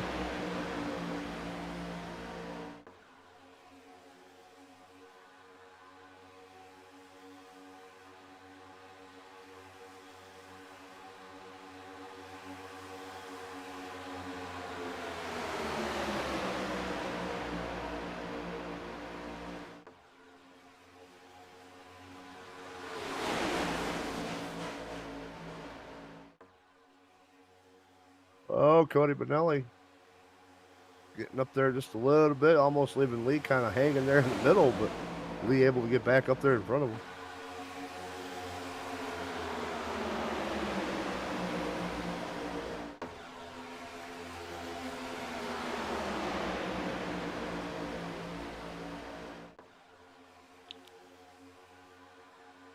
So let's see, we went back racing about what, like 104 here, so we should be going to about like 140 something for pit stops again.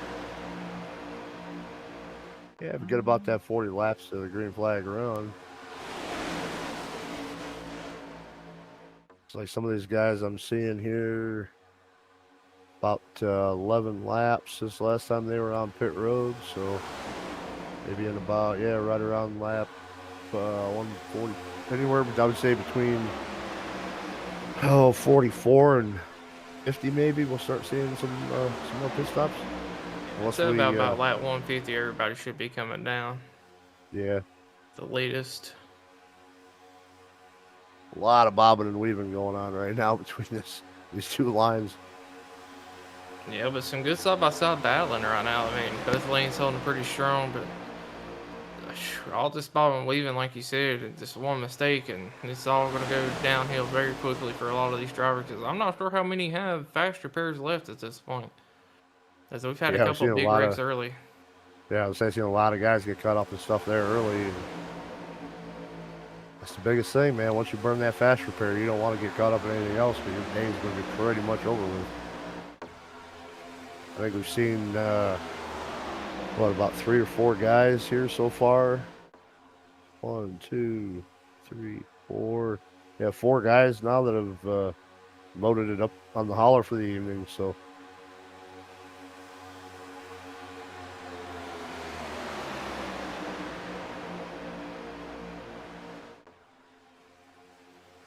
I'm saying the 57 blinking like crazy right now up there on that outside line.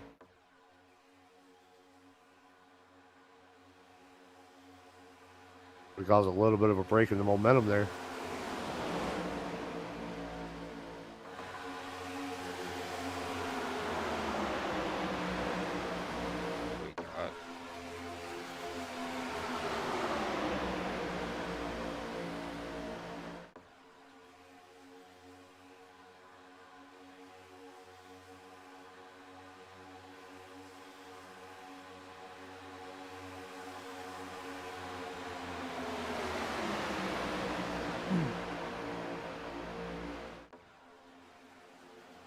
Oh, I reckon 24 goes around, hits the wall hard. I heard tires somewhere. A bunch of cars. Oh my gosh, it's huge. Bunch of cars involved in this one.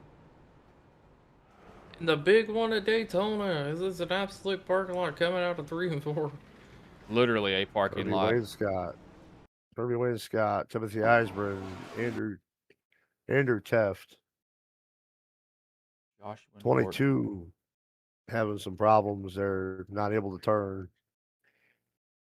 And it looks like it initially started between that 24 and the number 1 car. Like a bad 24 push got spun again. around. Yeah, bad push, and this is literally right up into everybody else. They don't have anywhere to go. 45, 27, 55, 92, 42, 01, the 10, the 43, 57. I think I already said him. Andrew Teff Pretty may much make it everybody in through. the back half of the field involved in this wreck. Basically, yeah, Yeah, in Andrew's some not way, going to shape, make or it. form. Andrew doesn't make it through the 03. Looks like he's going to somehow make it through. So I think it'd be easier to name who did make it through at this point.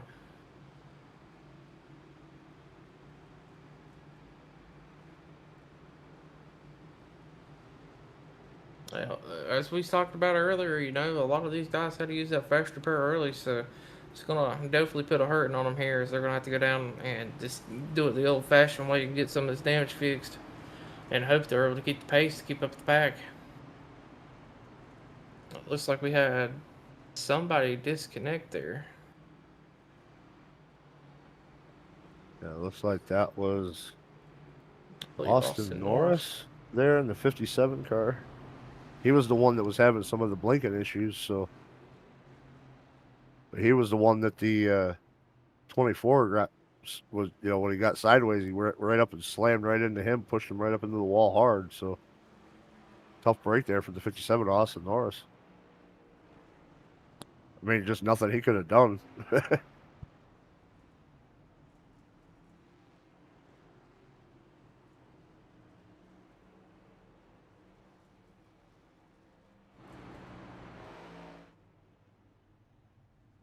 This is going to kind of make it interesting here too, because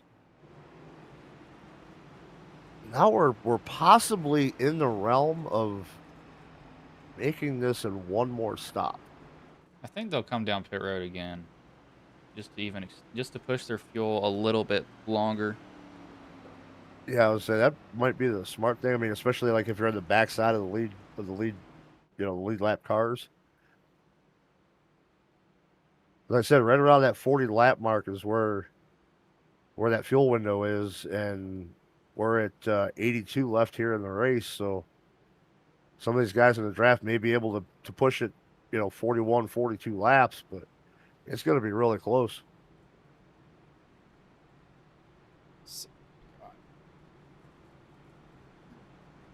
Mm.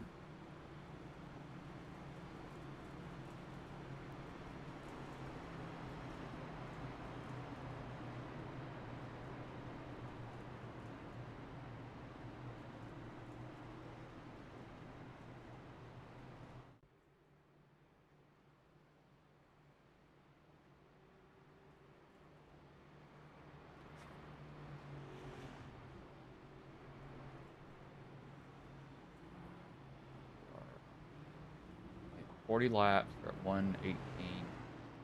They'll top off, and then they're gonna make it. This is gonna be a fuel mileage race at the end of it. I top off here just so I can make it on one stop for sure. Like that'd be the smart thing to do. Yeah, but I mean, you also got to. You probably also got to anticipate this isn't going to be the last caution we're going to see tonight either. So That is true. I mean, this is pushing it to the end with one more stop if we were to stay green. But the way some of these, the way these guys are running, I'm assuming this is not going to be the last caution that we're going to see tonight. Yeah, that's probably a fair assessment.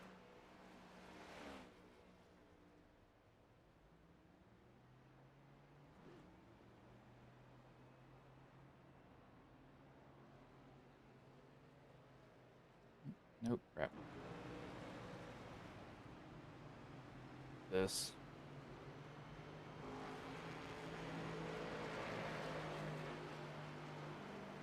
For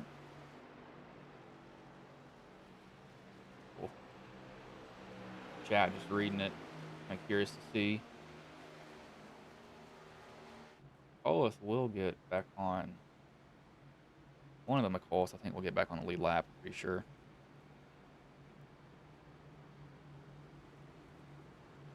I think what was it, the 03? Had that engine expire there on him, and I think had to use he's. his fast repair, and I I think think he's he made gonna, it through the yeah, he's last. back on the lead lap. Yeah, he's very lucky that that car lasted as long as it did. He was able to get it just to the end of pit road. Yeah, yeah.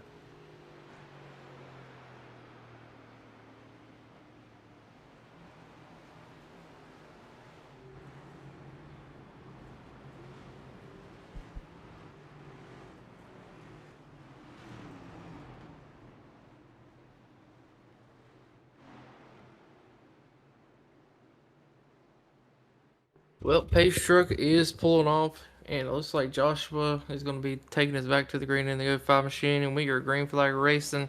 And the inside line didn't. They got a pretty good restart, but that outside line fighting back pretty hard. Looks like that 44 machine really wanting to get up to the point here.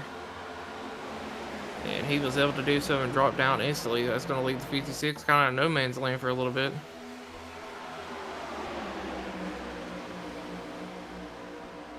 He does have a little bit of help in the O2 coming up behind him, but I don't know if it'll be enough. So they're probably going to fade back pretty quickly here.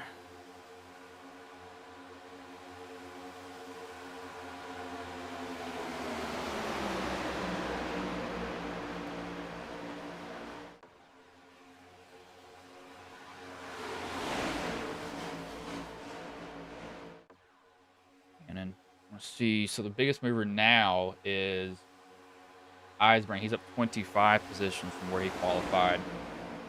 He's been involved in one wreck so far. Wasn't his fault. Just kind of got clipped at the very, very end of it. Going by. Yeah, having a pretty good rebound from all the incidents that he's had here.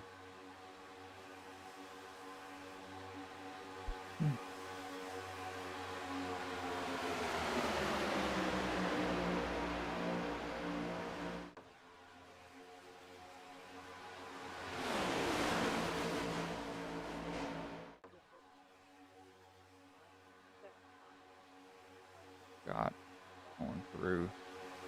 Probably most of these guys are being pretty calm and quiet with it though.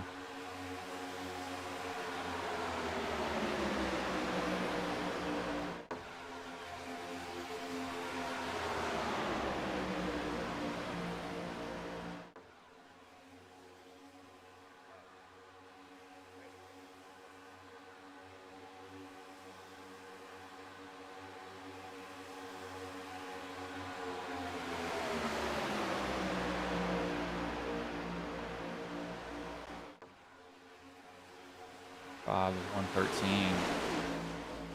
I said 55 got just a little bit loose off the bumper of the 113 right there, able to hang on to it. 84 is getting a pretty aggressive shove here from the 8 on the bottom. These guys have been up front the whole entire night. They've qualified 12th, 5th, 10th, 8th, and 11th. Top 5 right now. Not in order, just thrown up there where they qualified.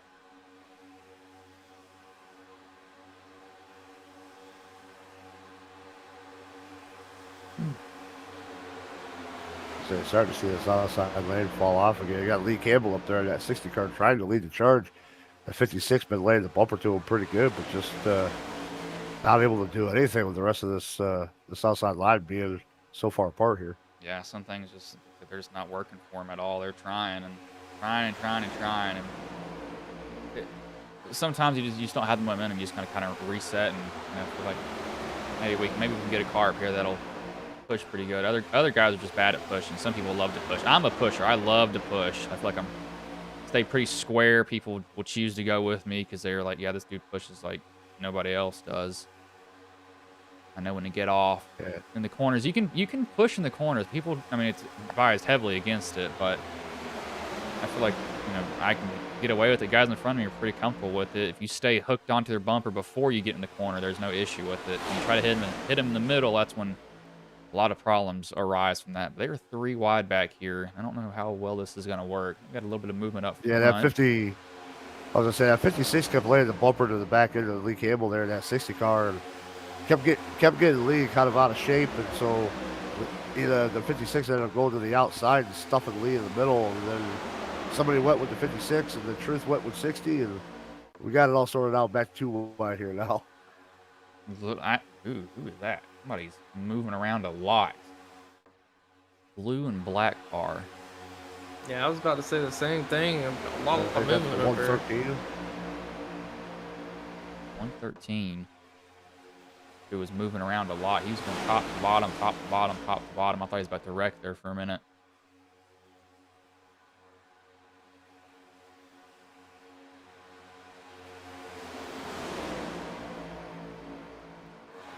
Guys But I was gonna say that kind of been the story of the night though with these aggressive pushes. It mellowed out there for a while, but you're starting to see it starting to pick back up again.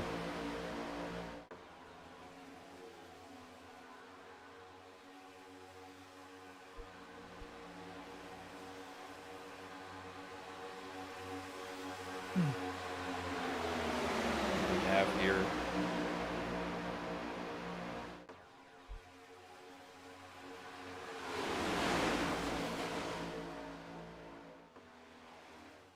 Gosh, that side Man, things are drafting getting tight. is Yeah, getting very sketchy.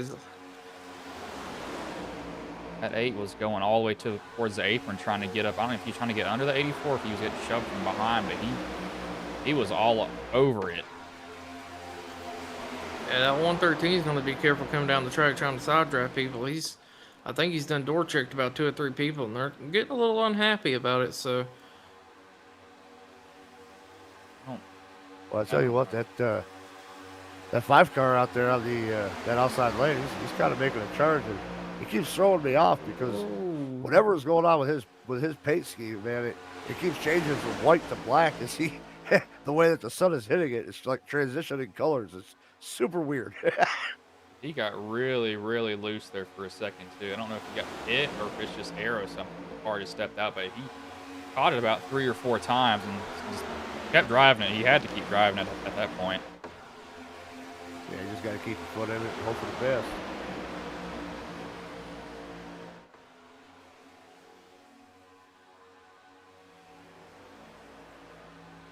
Guys coming up on a lap car here.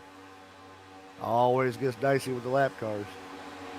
Luckily, they're kind of catching them mostly out of the straightaway, but some of these guys are going to have to get by him here in the corner. Was that the 21 up there?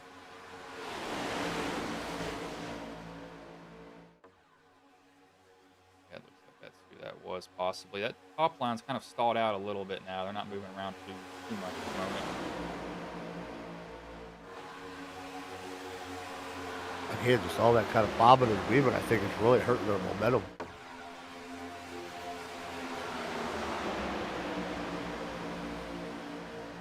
is it just me or just? I mean, it looks like the track's getting kind of dark. All that shade over there, 1 and 2. It Yeah, the sun- is. Yeah, as I said, the sun's shining bright there down the back straightaway, but in the corners it's in the shade. Yeah, it almost looks like it's about to turn nighttime. It's about 3 p.m. sim time, so they're nowhere close to it being dark. It just threw me off for a little bit. It looks like it may just be. Ooh. Man, that 8 car. Oh, there they go! Oh, the record, Cody Someone- Manelli. Yeah, I don't think there's going to be a caution for that as they're in the grass.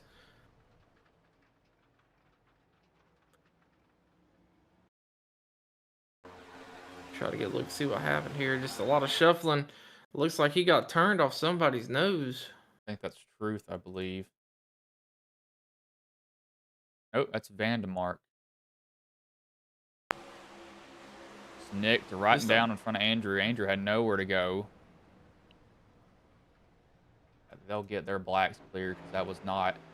It's listed as an unsafe pit entry, but he couldn't do anything about it. Yeah, so that was a great save though by Andrew, keeping that thing straight going down pit road right there. I'm very surprised Andrew didn't get into the wall there as hard as he got hit by Cody as he was coming down the track. But back to the live side of things, it looks like the leader's coming up on some lap traffic here, so those 2 lap cars are going to have to try to get up high and let everybody around if possible.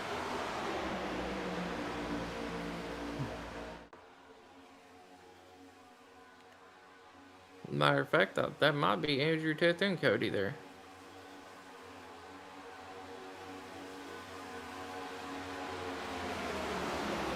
Boy, I tell you, I don't know what is going on with that 8 car, but he is down on the apron a lot around corner exits and Oh, stuff. Now, I've seen him down there below that yellow line. I don't know how many times in the last handful of laps. I wonder if he's trying to get a little bit of air to the car. Maybe he's getting a little hot. pretty low to be going, though. I don't know if he's, like, maybe not trying to check up, trying to keep his momentum or something, because he keeps keeping it flat-footed throughout that whole part of the track.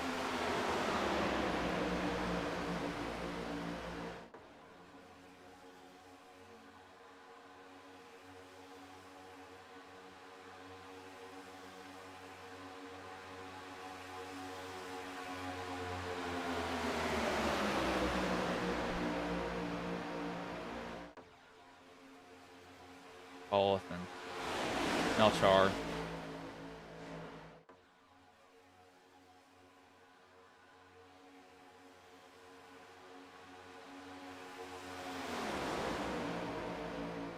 Oh, the 5 car goes around. Oh, big wreck! Just another bad push. I Oh, looked at my other Kirby screen did for it. just half a second, didn't see it until you said that. Still wrecking here.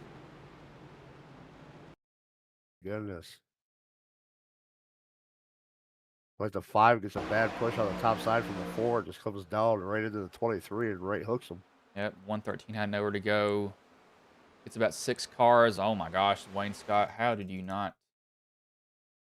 Was that Wayne I say Scott? Kirby got some of that one. Bonelli? He got a little bit of it, No. but man, Wayne- hard luck award winner again. And that's really going to help out Andrew Teth and Benelli. He was involved in something earlier with no caution come out. Just bad pushes all around today. It's I don't think he's got Yeah. too bad of damage. Check on Wayne Scott. Yeah, his damage is actually pretty minor, saying that he hit a car like that. I mean, right Yeah. front looks like it's like dented a little bit, but I don't. He's far from over. Far from over for sure.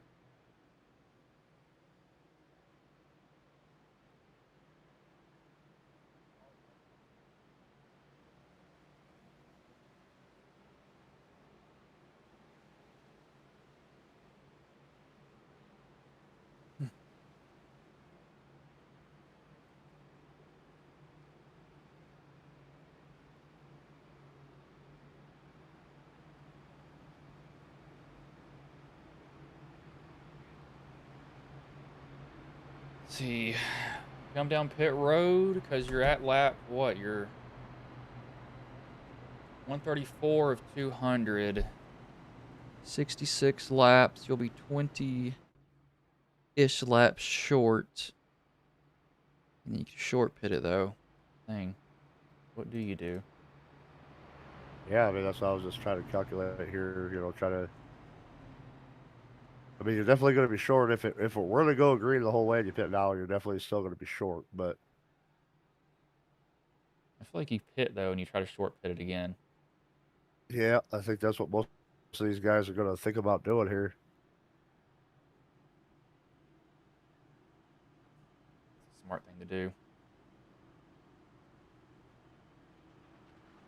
Yeah, no one stayed out. Everybody's down pit road. Got a meatball and a black flag, possibly passed under yellow, maybe?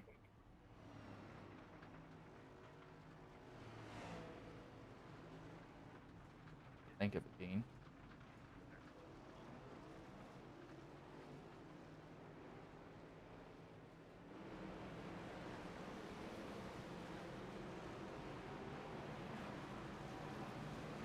.44 wins his race off the pit road. Maintain the lead.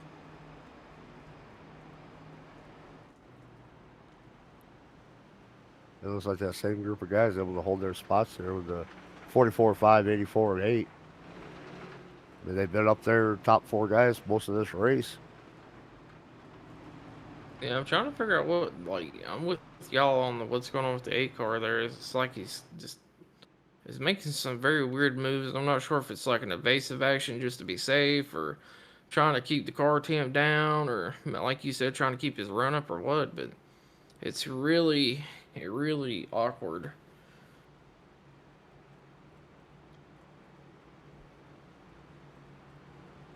For these guys go back green, we will go on mute here. We'll have about 60-ish laps left.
And we're back here. It looks like we'll have about 60-ish laps again until the checker flag is thrown. Pace truck just pulled off there as the green flag is in the air. We are back underway here again.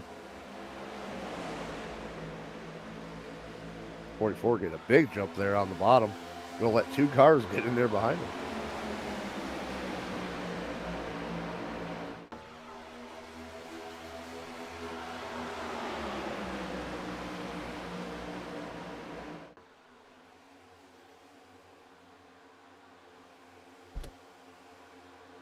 One 37, go to lap 40.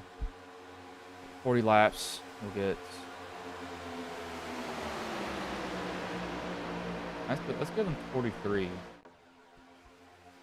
That'll get him to 90, I think. No, 80. Yes? Yes, that'll get him to lap 80. Yeah. So, Give him 180, and then that'll leave 20 laps to the end of it. yeah, so you're going to Yeah, hit. but some people might come down a little early and try to get on a little bit different of a strategy here so they can get away just in case there is a caution. Just true. Well, and I'm also sure that anytime after, like, the next 20, once that yellow flag falls, that everybody will be out there road. Because we ain't done with them yet, I guarantee it. We're already seeing some movement here on the outside line. A couple people trying to drop down the inside, just whipping it down there. So we're going to see if they're able to get a hard charge back up here towards the front.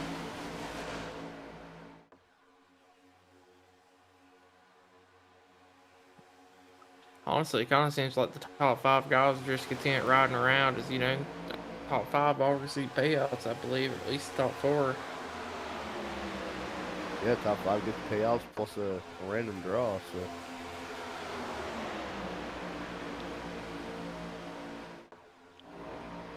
camera choose where we go right now. It's going to pan through the field. Where it goes is where we'll go.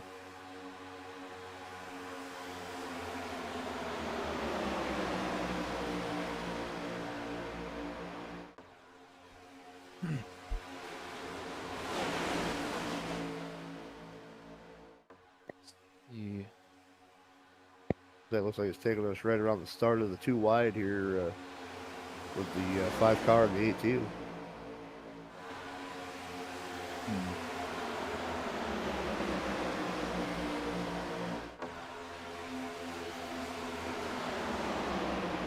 I think we'll see more high line with like 20 to go, and that's when they'll really start being aggressive. Is 20 to go, pushing harder than what we've seen. Yeah, pushing a lot harder. You'll start seeing guys jumping up from the bottom lane to get up there to that top lane, try to either kill the momentum or pick up the momentum, one or the other. It's going to get really interesting with 20 to go. We're right around that 20 to go mark, like you said. Just keep it kind of on this second lane back here, because that's when all the action will happen, if anything does happen. That is a little bit of movement there. I don't know what that was. That was all to see.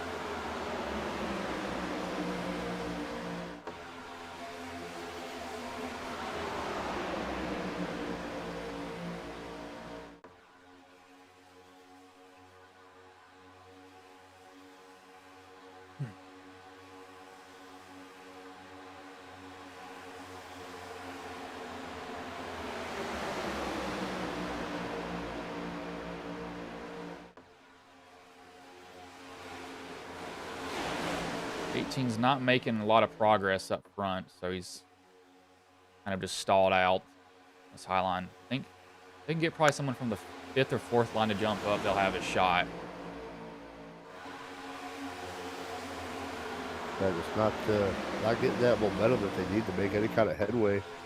See the 42, Jonathan Stidham, giving a little bit of a bump there, but getting himself loose in the process. Is going to get stuck up there on that high side. He's going to go backwards here a little bit. And now the thing with fuel is they're coming, 20 or 18 laps you can pit and then make it to the end. You got to have a full tank. But do you do that, or do you wait a little bit further, or how do you play this? This is just one of the weird things now. It's like, what do you do? I mean, me personally, I would wait, probably come down just a little bit earlier than everyone else. That way, if a caution does fly, I don't have to come back down to pits again, and I can stay out here.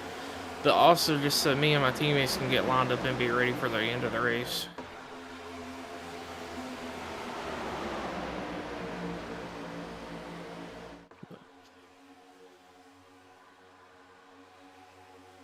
Oh, there somebody goes. I don't know who that is. 45. Somebody hard Ryan to Warp. the inside. 45, what it looks like. Where's he at? Still trying to get it saved here. Guns Gonna it down keep the it on. inside. Oh, just barely kissed the wall. Try to get a look here and see what happened. We got just a little bit 3 wide there for a second. Door slammed. Got a little tight. And, yeah. Car is headed for that inside wall for not sure. having a good time today. Did a good job of minimizing the damage. Just a kiss at the end of it. Had to be a bump gone wrong or something like that.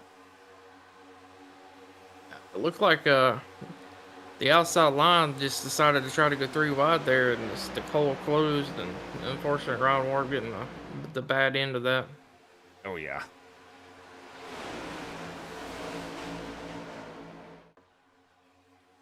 This said Lee Campbell was stuck up there on that outside. Got really close here. One of the McCullis is back up there.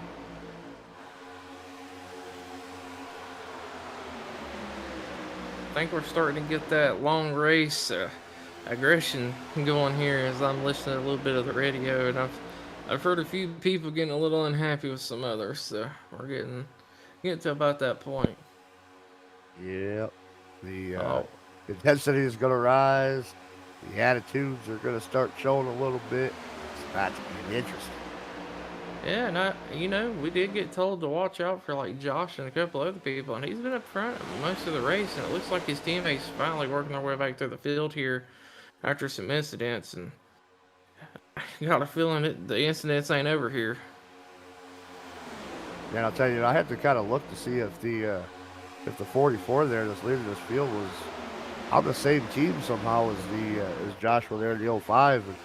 Because I keep seeing him do the same thing Joshua was doing to the 03, and that was kind of moving up in the corner and allowing that back car to get a little bit of air to the radiator. And these guys are not teammates, so some really good co-opetition going on between these guys here. That 44 letting that 5 car breathe a little bit in the corners and get some air to keep him from blowing up. We did hear after the LCQ that, some people might not be teammates, but if it comes to having to work together with them, they know they can trust them. So, but it looks like the 8 car going to jump to the outside, potentially looking to get up here to the front. And remember, he's been the guy that's been real big on trying to get down there and get that side draft, so we're going to have to keep an eye on that. Yeah, he's been really strong with that side draft. The 56 has been one of the ones that's been really aggressive on the pushing. So we're going to combine those two together here and see what's going to happen. And I mean, part of what I think makes the side draft for the 8 car look more serious, he goes down there and then instantly kind of comes back up. He doesn't really necessarily hold it down there. And it just really is, you see the 56 had to back off of him there just so he Now the didn't 5 spin him. moving up to the top. They're bobbing and weaving. They're going everywhere. Say McCullough there with a strong move out there, moving up in front of the 8. To get himself pushed right back to the front of this pack here. They're gonna 56 just a little looser on the top side. You're getting a little too close for my liking. I don't know if I want to be that close to somebody. Like they're gonna come down and gore you and netcode you and do something that they don't mean to do. It just happens. Yeah, man, we've seen more times that code has been a part of something that it really you would really like to see. Yeah, that 27 Durain Drummond moving down in front of Austin Smith in that 23 car, and I thought he was about to get a very big bump there, but that 23 wisely letting off the gas a little bit and kind of just letting the dude self-clear herself. Man, it is so dark at 1 and 2 right now. Yeah, that shade definitely showing through here. Old Timothy Osborne having some issues inside, just checking out bad.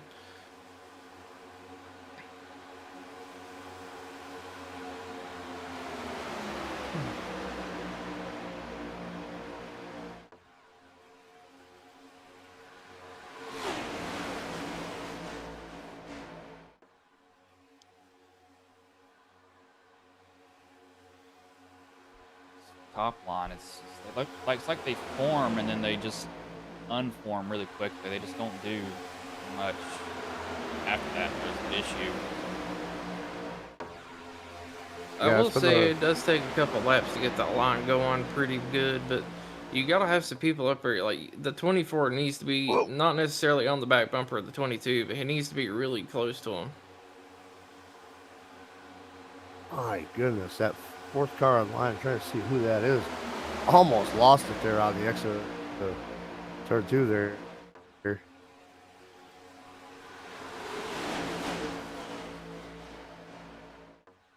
it looks like we got another 3 wide situation that, cleared itself up pretty quickly there.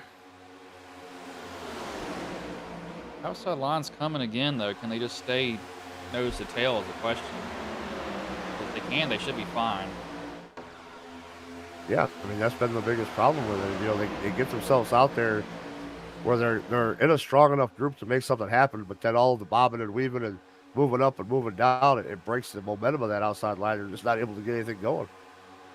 The main issue is something you brought up. The main issue being something you brought up earlier, pushing in the corner.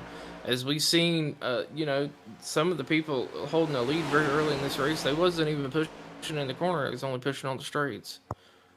Yeah. And yeah. I mean, they held the lead for a long time until they got involved in a wreck. And at that point, I mean, that was kind of out of their control.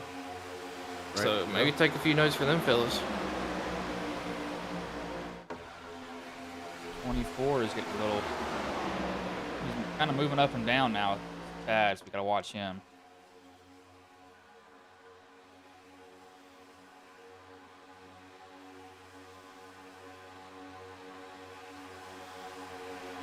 And the thing of it is that 24 is 7 laps down. Well, they're doing that with Joshua Norton there.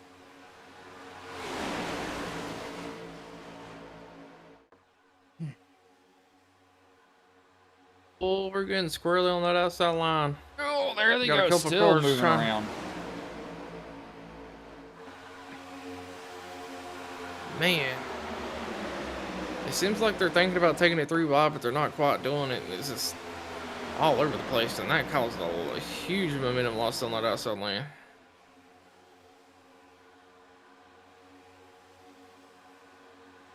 Yeah, I got just a little bit of a thought running through my brain here, but I'm not going to speak on it. I think I just heard someone blow a motor. I don't know if y'all heard that or not.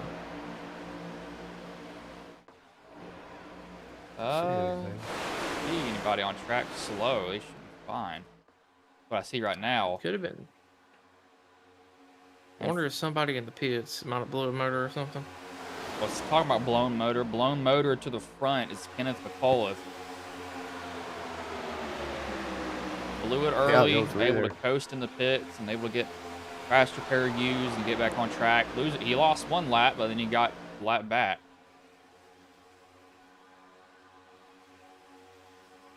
Yeah, if he can get hooked back up with his teammates, I mean, they were absolutely dominant early in this race. So we're going to see how that plays out there. I believe the fuel window should be open at any time here for these drivers. About 6 or 7 more laps here to be able to make it to the end of this race. Yeah, anything. Oh, Timothy Eisman! Well, that's definitely going to change things up as he is going to come back. Cautions. Oh, Lee Campbell. Hard hit into the 92. I'm going to find Eisman. It kept switching up as he is.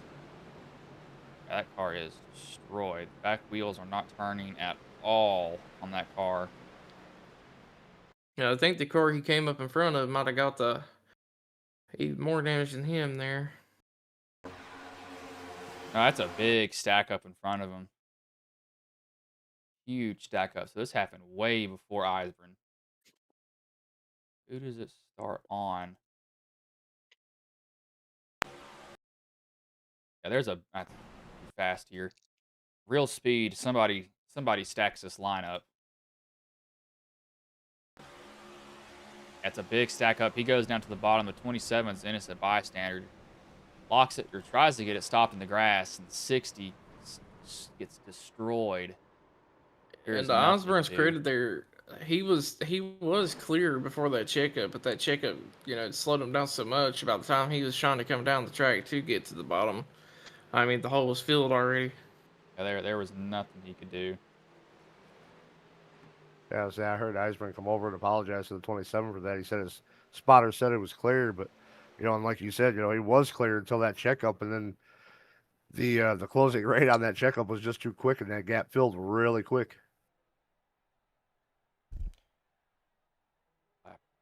They're on. Oh gosh. I was saying we were just outside the window of making it here to the end of the race on one stop here. I mean, there is potential they could be able to make it. I'm pretty sure they went farther than 40 laps, like that one fuel round we did get. So you're probably going to see people backing down the pace a little bit and driving a little calm here to potentially save fuel till the end. I was going to say, I'm kind of wondering how many drivers are going to, they're going to come down, and no matter what happens, this is going to be their final pit stop. They are going to stay out until the end of this thing because, I mean, we have to anticipate we're still going to have more cautions to come. You can clutch, you can shut the car off, you can save fuel under these cautions to extend that, that fuel out. But it's, how many of these drivers are going to just say, okay, this is it, my last pit stop, no matter what, unless I'm caught up in something. They're not And going to take then, that gamble to try to make it all the way to the end of this thing. not to mention, they can come down pits again and get extra fuel. And then, I mean, by the time we go green, it's probably going to be about what, lap 158 here. So maybe 159. So, I mean, realistically, they probably don't have to save, I mean, at all, because they should be able to go over 40 laps just naturally, I would imagine. We're gonna have to see who tops it off. It's gonna be close. And unfortunately, that caution is going to end the day of Truth Hilk in the 55, Lee Campbell there in that 60, and Timothy Eisman in the 92. No fast repairs left for them guys, and unfortunately, those three loaded them up on the hauler for the night.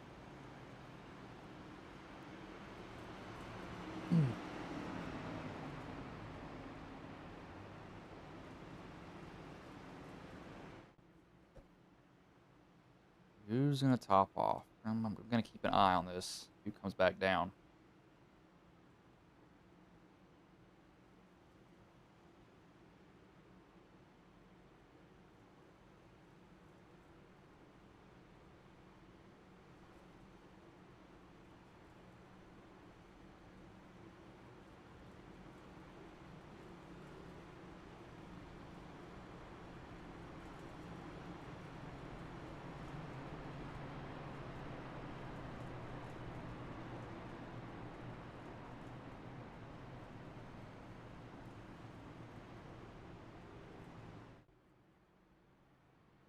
Yeah, and hopefully nobody here stayed out on that first pit stop and tries to come down the second time, so they will get a black flag for that.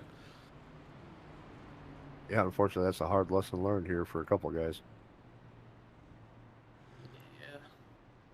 You can come in early before pits are open. You only get an EOL, but if you come in on that second lap, I believe it is a drive-through.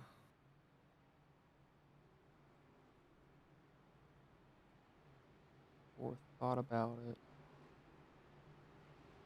I mean, if I'm in the back here, I'm just gonna go ahead and bring it on down and top off on fuel just to be safe. Stidham, Will, and Alex Teft will top it off. That's a smart move. You can sit in your pit box for a while too. When you get fuel, you don't have to immediately go out. You will be able to make Yeah, that it. is true. But at the same time, you still got to kind of catch up to the field. So I feel like you're going to, I mean, burn it regardless. Yeah, true. Well, But, I mean, go I don't ahead. know. I feel like, I don't know. I really don't know. It's just weird. It depends on how long you sit in your pit box, too. I mean, if you're able to come out and not run that fast to catch up, it's one thing. But if you have to floor it to get caught up because you're about to go green and you don't want to lose the draft, I mean, it's a whole different situation.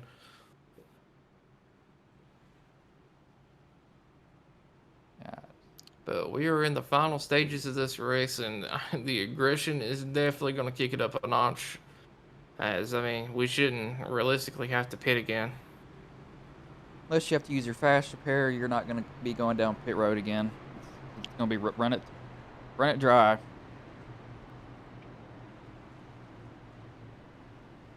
Yeah, the only thing, we're anticipating that 40 laps, but the other thing we're not anticipating are the 3 attempts at a green and white checkered. So, we've got to factor in those 6 extra laps, and yeah, I mean, I think it's going to be even closer now, though. You Yeah, factor that in. Did not factor that in. Now, I mean, real quick, are we sure we have 3 Green-White-Checkered attempts? Because I know during the actual thing we only had 1. Yeah, I looked at So, the race information before we started here, and feature events got 3 attempts. Green flags just back in wanted the to double air. check on that. Aubrey Thompson leads them back to green. The 8, oh gosh. Blake Cannon is lucky. Chase is being very forceful with Blake. Blake is very kind to that 8 right now. Don't know if he should be, though.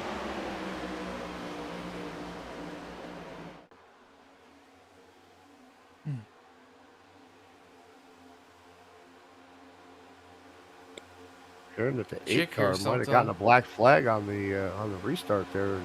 Race control is going to be reviewing this. Yeah, I mean, to his credit, it does look like the 03 is hanging back quite a bit there. I mean, he is holding his speed, but These guys are about to wreck each other. They're moving around a lot. I mean, a lot. Lots going on.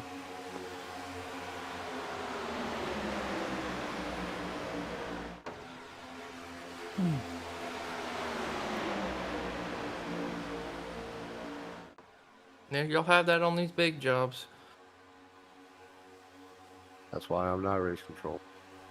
Yeah, it looks like race control is going to clear that. 08 and 44. They're being pretty nose to tail with each other. I don't think I still don't think you need to be that close. You got 40 laps. Oh, the 8 And going speaking around. of that, I was there saying the goes the 8. aggression finally bit him. Yep. Then that is a huge wreck. I can't even get everybody in the picture that I need to. Say two of the Rewind it. top 4 drivers there involved in that one with the 8 and the 84. And I think what happened there is when the 8 moved up, he got really loose. Yeah. Yeah, I And think it he got just, loose on himself, and then the bump from the 84 sent him going. yep. And just unfortunate there, but a lot of drivers involved in this. A lot of people going down pits, and Oh, he Jesus. just got really loose. I mean, that car stepped out immediately on him. You can Yeah, see he whipped the it up rear end really kick out. hard. Yeah, he just got extremely loose. That rear end rose up immediately, and then it's Yeah.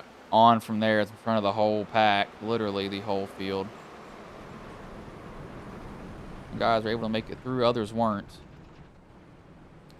Yeah, and I hate to be, that guy, but I don't think clearing that black flag helped him much there. But No, it did not. after that one, No.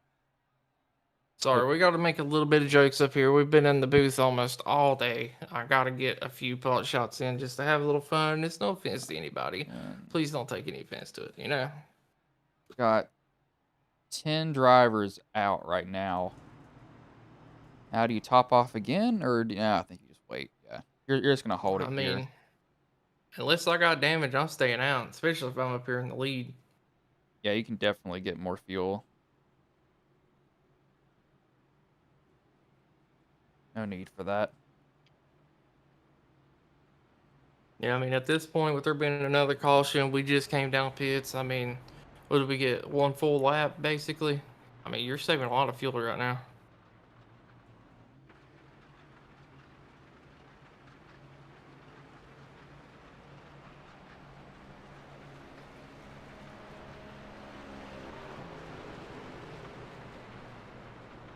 And who was that just went around to get a lap back?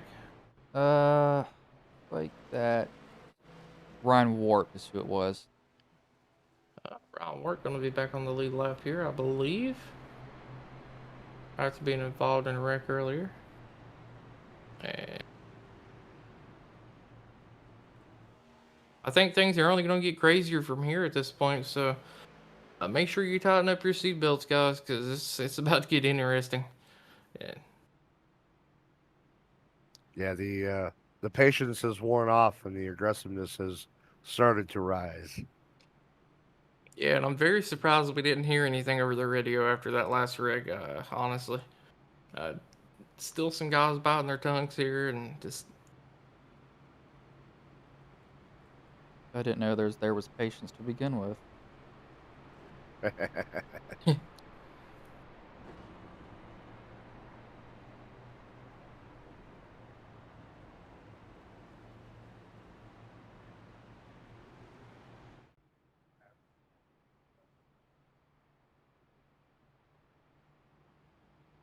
Man, and I feel for race controllers, these big events, they're really busy.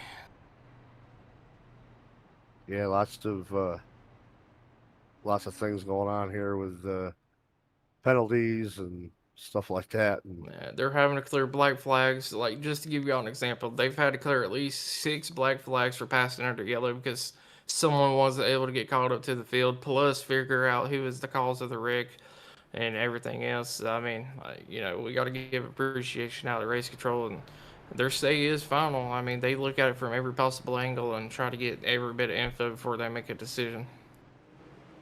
Absolutely, she does a great job up there in the race control room, and don't give race control enough credit when we do our broadcast. So Yeah, no. shout out to her for taking this on each and every week. Yeah, not to mention, you know, by herself, not even with no help there as well. Yeah, A lot of I race mean, of course, controls, they work in groups of 2 or 3, and I mean, as I say, of course, it's great.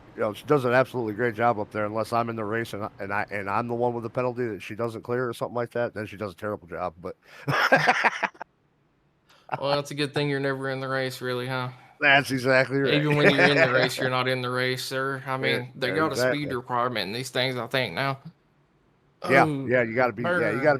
you got to be super, somewhat fast to be able to run here. And yeah, I don't Yeah, qualify to do that anymore. So, that's why I retired from racing. I'm just too slow.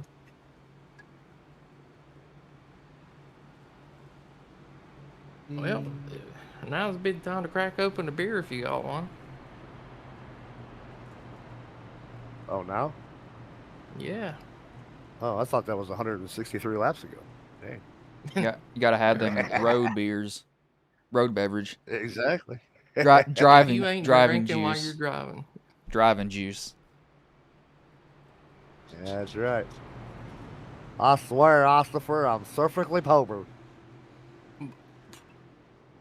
Before we go green flag here, it'd be a very cool idea, and it'd be absolutely hilarious if we had everyone in a video call, like proving that they were taking a shot like every lap or something, Oh my god. and doing a full length race. Somebody's done that. I know they have. But green flag is back in the air. We will have 37 laps left here. So full fuel run. They should be good to the end if they don't start beating and banging off each other before they even get to turn 1. That 44 wants to lead, and he is not going to get it. Well, he's got a big push coming from the 23 here. I mean, might be able to do something here on the backstretch if Steve Castle's able to get to the back at the 23 as well. Ridiculous what that was. I don't know why he did that.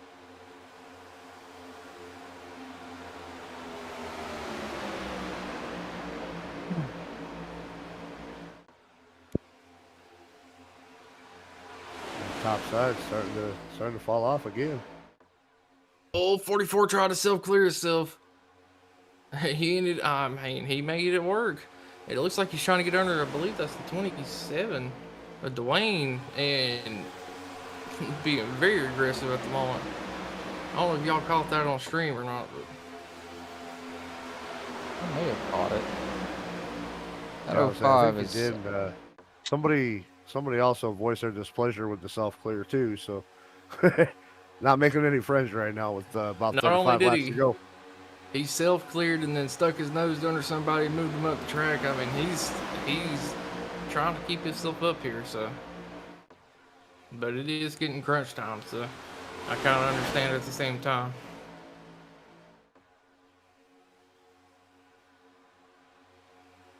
Biggest mover now is Castle. He's up 33 positions from where he started. And don't look now, we are 3 wide back here. It is true. Looks like half of them aren't Although going it anywhere. does- Yeah, it looks like it quickly dissipated back to 2 wide here. But someone had other plans as the 05 shoots it back 3 wide, and he's going to have a couple takers behind him as they're going to be trying to work their way back up through the field here. I believe that's Joshua.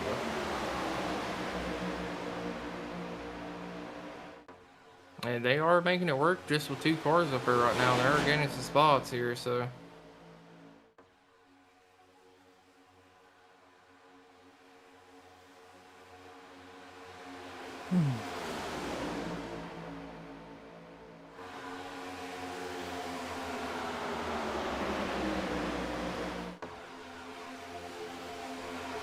Three wide. I don't know if that's, I think those are lap cars that they're trying to get by. That's someone that may have ducked out. I think Smith may have ducked out there. He's probably looking at his fuel and thinking that he's not going to have enough, so he's going to want to save a little bit more. It'd be a bad idea to do that, though. and a huge push coming up through the middle lane. 113 moved up the track and maybe thought they were going to go with them, and they ended up not doing that. And they got a huge push to the back of that 44 machine.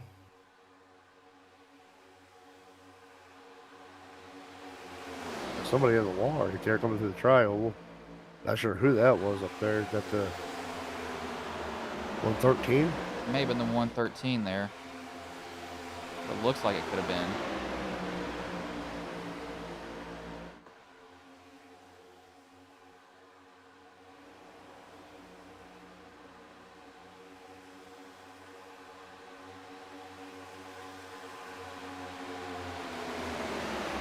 '27's backing up that high line there. He's not getting them going at all.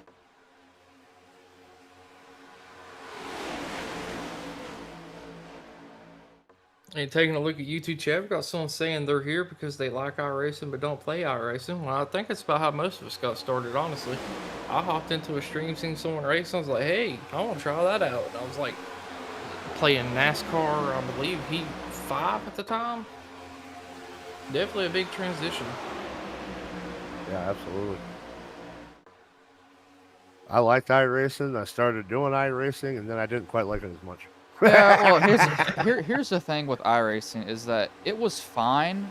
You know, I think around 2021 is when it picked up a little bit. It was fine then. The issue is that it's gotten more popular, and the people that are doing it don't have any idea what they're doing. They don't have any racecraft, and they just wreck each other. Like they treat it like heat. Like that's not how this works. Like there's physics, there's actual physics in this game. So as it's gotten more popular, it's made the company more money, but it's also made the racing worse overall. It's bad. Yeah, I mean, you ask a lot of the longtime members of iRacing, and they'll tell you what really hurt the quality of, like, say, the official races was when COVID hit, and everybody started getting into iRacing as a way to pass the time, and a lot of them really never took to it to actually try to learn any kind of racecraft, and and it's just kind of progressively gotten worse from there, at least on the official side standpoint, and that's coming from a lot of the big name, um, I guess influencers, if you will, the more popular guys on YouTube or Twitch. They've all said the same thing. Is the whole pandemic is kind of what really took the quality of this sim down, because it got so popular during that, and just people didn't want to put the time in that everybody else had. As that was going on, the McCulloughs somehow made their way up front. I didn't catch it because I was kind of looking mid-pack and zoomed out a little bit. That 56 probably isn't honestly in a bad spot. He'll be actually able to probably save more fuel. He may be a little bit short as there they go. I don't think we're going to have to worry about saving fuel at this point. And we got another wreck ahead of them. I wish it would pan to these wrecks, but they are everywhere. 22, 43. Andrew somehow makes it through, and he may have just smacked the wall there. Let's see what we got. 45. Somebody just got DQ'd because of incident points. Alex Teft and Dwayne Drummond. This is weird. What happened here? 50. Who was with? 50 was involved, I think. Well, we are starting to hear a little bit of radio chatter here, so people are starting to finally get a little aggravated. I can't I find mean, it this is 50. getting close to the end of the race. Very Finn, let's do this. Okay. Trying to find the 50. I'm laid back in my chair the whole way. So Benelli gets. I don't know what you make of that. If Rick happens behind him, the 45. As I said, almost like the 50 started to get a run on Benelli and had to check up, and when he checked up, he got a little shot from the 45 and got him loose. And Yeah, there was 2 wrecks up there. I don't even know what in the world is going on. I don't know what happened up there. So who's wrecking up here? That would be the 50 as well, or the guy you was on just a moment ago. Yeah, so Terry. So it's Terry again. Old Terry Labonte. Where's he at? There it is. He gets, but he finally got Bonelli, I guess. That's odd. I don't get what happened there. Yeah, I don't know. Yeah, it I looked don't like know he if he tried to got shoot the Benelli or middle after that Benella. initial incident, but Nelly came down on him. That's just from my opinion. Yeah, I don't think he Yeah, wrecked I him the was gonna second say. time on purpose either. I don't think that was his. I don't know what was going on. I think it was kind of a combination of them two come. 50 kind of trying to shoot that, and the 19 trying to come down, and they just came together. I mean, at that point, the 50 was already out of shape. Probably just got his car collected and was like, okay, I could breathe for a second. And then boom, that happened. And I just unfortunate Exactly. like there.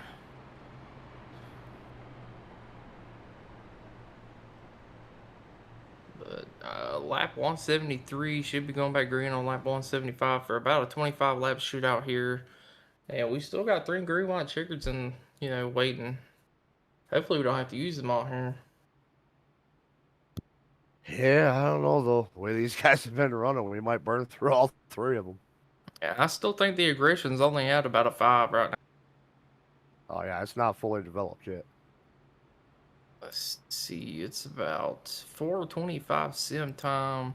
Track temp has went down about 2 degrees currently, so it's interesting. The wind has shifted from, I believe, I think I said the west earlier. It's currently blowing to the north, but not hard enough for it to make a difference. But it does seem like these guys are getting a lot more loose here the latter half of this race.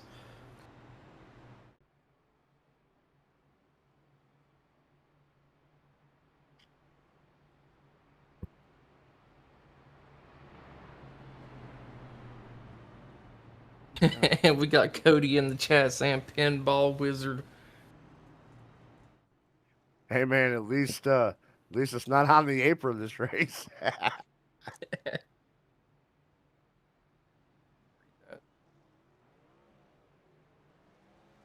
I watch what? I watch watching COD. Oh, okay. Before that.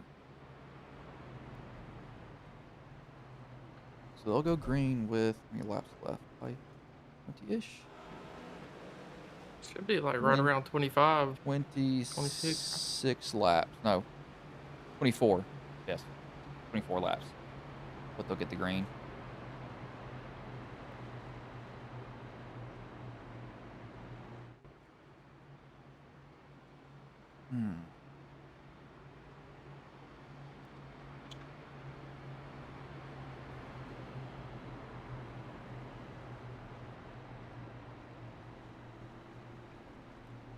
Something just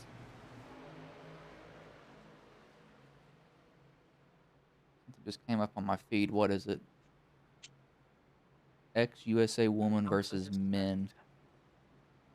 Something just snapped. Something inside of me. I no longer cared about beating Kakarot. Oh, come on 5, come on 7, time to go. Yeah, it is getting time to go, but I got a feeling we're gonna have a couple more cautions here. That's very true. That could possibly happen here easily. Honestly, saying a couple is being a little generous. I'm saying probably about a good 4 or 5 more cautions here.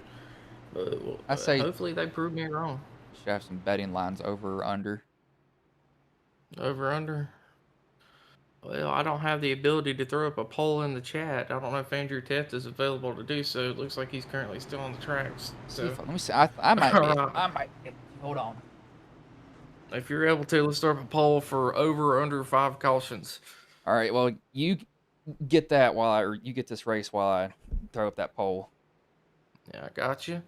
And it looks like we're getting ready to go back green flag racing. Joshua going to be leading us back to the green here. Probably going to jump down in front of Kenneth if I had to guess, as he's been doing for most of the race here. But he has been pushed by Justin at the moment in the 84 machine.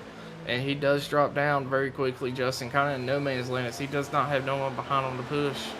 And that is going to allow for the 05 and the 03 to get together and go on selling here on the inside lane. We do have a little bit of a wiggle out of, I believe that was the 14 machine to Danny Jackson.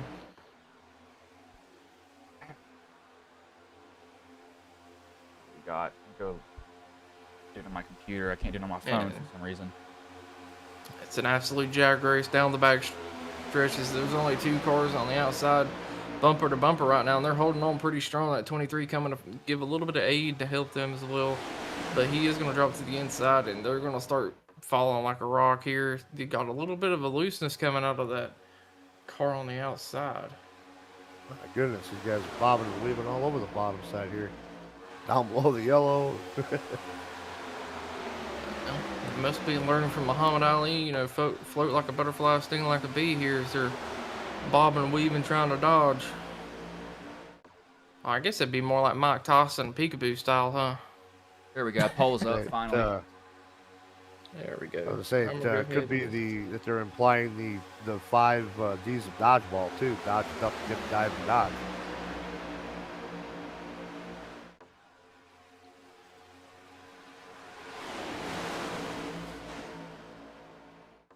You got if anything's gonna happen, it'll be a wreck, and then we got that's for sure. My boy's been hanging in the back waiting for the end, and honestly, that's not a bad strategy by any means. If you're able to keep your nose clean and be in a position to have a chance towards the end, that's the best thing to do. And it does look like he's making his way up through the field in that 5 machine, currently sitting 5th, actually. 7 machine not too far behind him.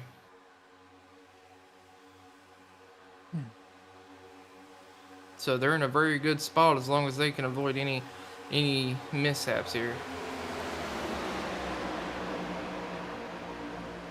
See that 45's up high with that 10 going down below him. 45, I think he's a lap down, I believe. Holy cow, that push on the outside about went really bad. Oh, triable. It almost went even worse right there. Somebody's blinking, and they're back. 684, 113. That is close right there. Whoever just jumped down right in front of that. That was a gutsy call.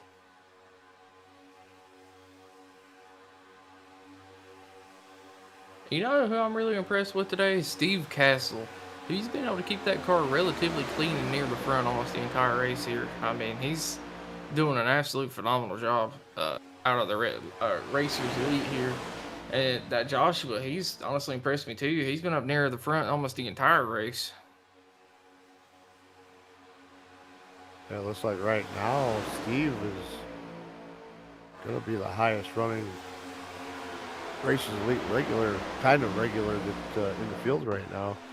Yeah, biggest mover overall. After that, you got to go back to position 13 for Kirby Wainscott. Yeah, Andrew Tiff right behind him. But I mean, we know how they are. Coming to the final laps, they'll find a way to try to get up there. As will a lot of these other drivers. Oh, I saw that coming. Oh my gosh, and they're wrecking behind. Oh, the leaders are wrecking. Oh my goodness. That's going to be the whole field. Literally the whole field involved in that. Yeah, this one actually is the whole field now. That's not even a joke at this point. That is going to be the Daytona parking lot presented by Geico. I saw one of the McCulloughs move up, and he moved up so quickly. I was like, this is not going to end up well. Which McCullough was it, though? Was it? No, it wasn't Kenneth. No, it was Kenneth. He jumped up, and I knew that was going to happen as soon as he did that.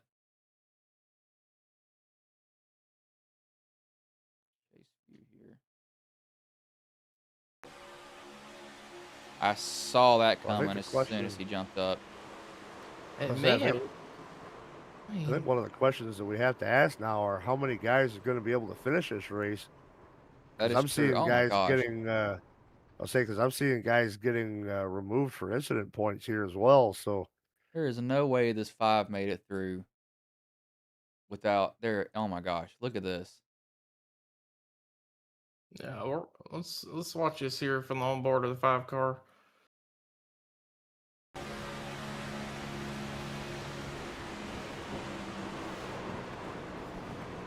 Wow, good heads up driving to get down on the apron very quickly there, and he avoided every bit of that. Wow. Someone else made it through too. I gotta see who that was. Might have been the 84. No, it's just 20 is who it is.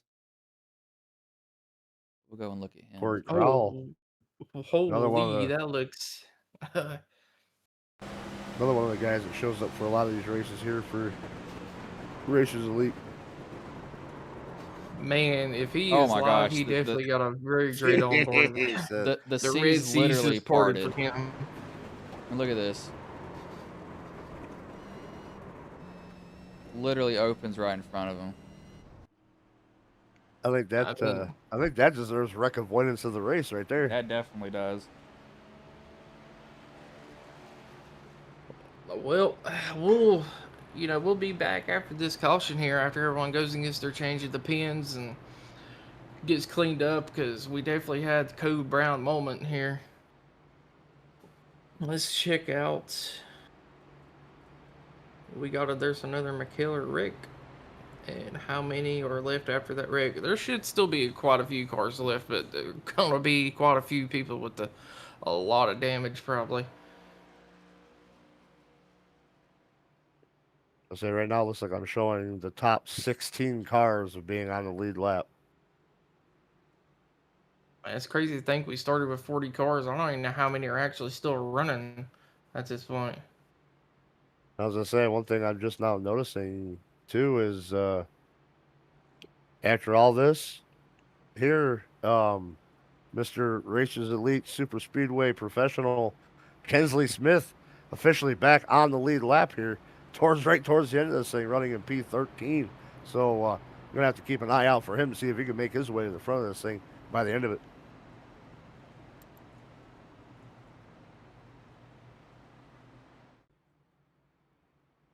And I'm wondering if he's P13 or P7 because I think the iRacing thing hasn't quite updated it yet. It could be, but all I know is that Kinsley is back on the lead lap, and that's going to put him right in the mix of this.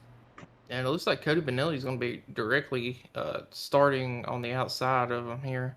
So if they're able to get to working together, it might be in a good spot. Ryan Warp also in the picture, Andrew Teft all around each other. But Joshua, I don't know if he's got any more teammates left up there because I think all his team just got involved in that incident. I believe Kenneth got really, really damaged there. That's one caution. So right now we're still in the under 4.5.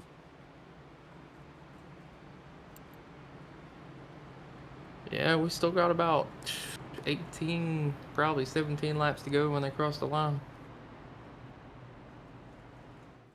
Plus, they're going to watch checkers. Yep.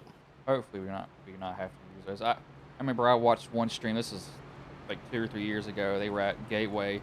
They literally could not do one lap. Like they ran out of time, and it was the last 40 minutes of the race. They could not do 2 laps to end it. I mean, it was absolutely ridiculous.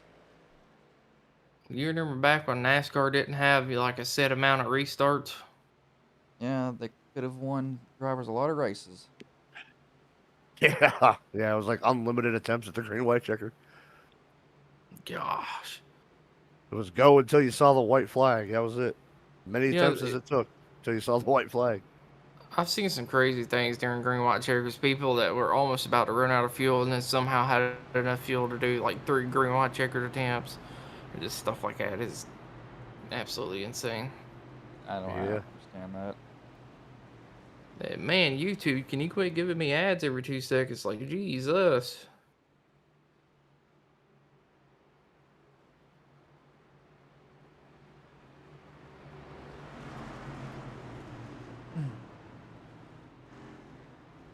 The pace truck is getting ready to pull off here, though.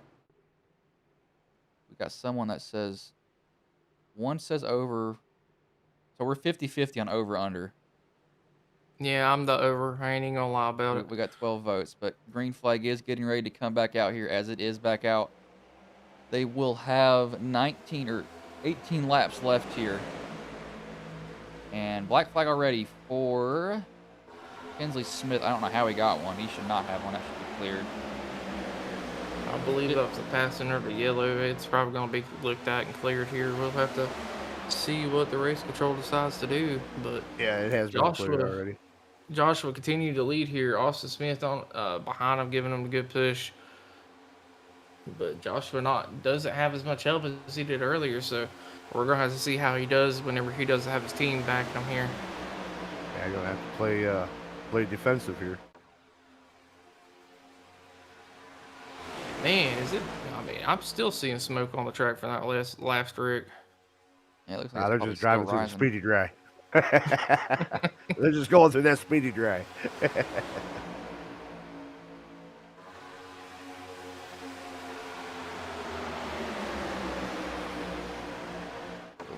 Oh, 01 still being pretty generous. 5's still up there, able to weave his way through it, leading that outside line. Gonna need some help though. He's got literally no one with him up there in that line. And I don't want to say his name, but Cody Benelli back towards the front of this thing after everything he's been through today is absolutely insane. But he's having a heck of a rebound. And I think Steve Castle's going to be out loading it up on the hauler as he has disconnected from the race today. That's unfortunate for him as he was running very well as well. Yeah, field getting smaller and smaller here. We're looking pretty good right now. Not seeing anything too crazy yet. Believe we're going to be 15 to go as we cross the line this time.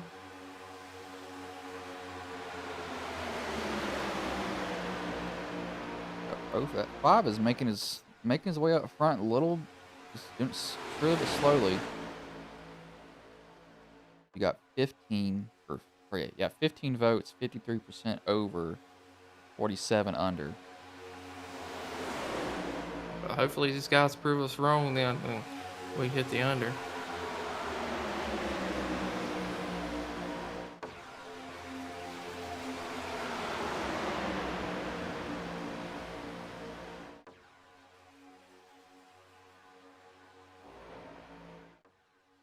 Oh, there's a second Oh! one. Jackson and the 5. And that just came out of nowhere. I don't even. Yeah, that one there was weird. I saw the 5 move down, so maybe it net coded him into him.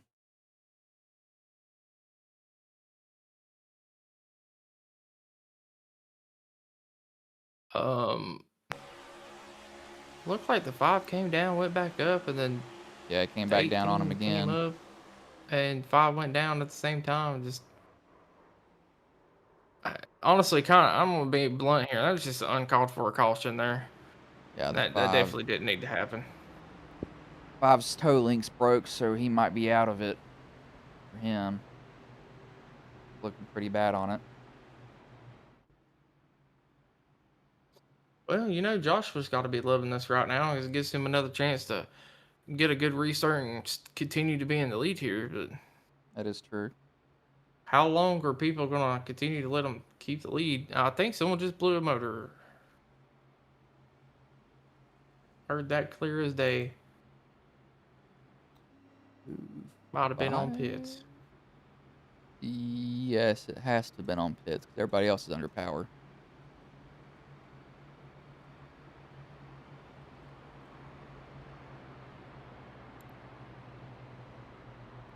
So I don't see nobody smoking. Could just be iRacing trolling me and making me hear stuff, you know. And hello, Sonic. Welcome in. Appreciate you for joining. And we appreciate everybody stopping by. I believe we have about 70, 73 viewers in here at the moment. And we hope you're enjoying the end of this Daytona 500. Looks like they've been treated to an action-packed race here so far. That is for sure. Speaking of action packed, I mean, we're getting ready to be almost 10, 11 laps to go. If you think it's been action packed now, wait until we get down to about 5. Or Yeah, coming to the closing lap. I was saying, I seen some guys dipping down pit road here. I know Andrew Teft, 98. I saw him dip down. A couple other guys that were a little bit further back in the field here, coming down pit road to, I'm sure, to get themselves enough fuel to make sure that they're going to be able to cover the 3 attempts at a Green-White-Checkered should we need them.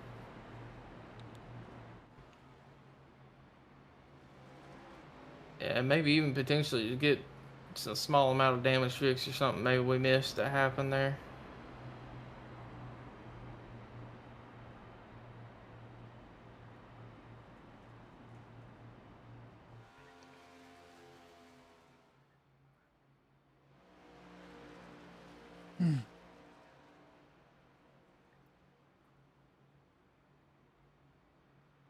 We're gonna have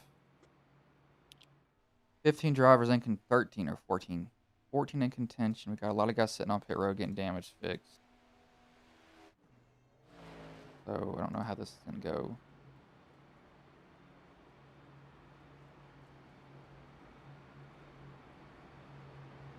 I don't know if you'd try to ride in the middle and wait for another wreck, or if you try to get up front and get ahead of the wreck. I don't know. I just don't know what you do here. Well, Yeah, I I mean, will I think say. if it, Oh, go I was ahead. gonna say, I think if it were me, I'd try to start making my way to the front because most of the issues I think we're seeing are coming from the mid to back. So I think I'd try to work my way to the front at this point. Yeah, just get out and away from it. Looking at this statistically here, though, you know, most of the time the race winners do not come necessarily from the front. They come typically, I would say, from like fourth back. Uh, Typically, someone gets up there on that outside line, ends up getting a move, and able to come around on the last lap and get a race winning move here. But we'll have to see how that plays out here. I believe only 14 cars on the lead lap, maybe 15. I think so. Yeah, I'm seeing 15 right now on the lead lap. Andrew Teft, the 98, being the last one on the lead lap. This field is just absolutely whittled down. Just imagine we were this far into the race with 40 cars still. Talk about being hectic. Yeah, absolutely.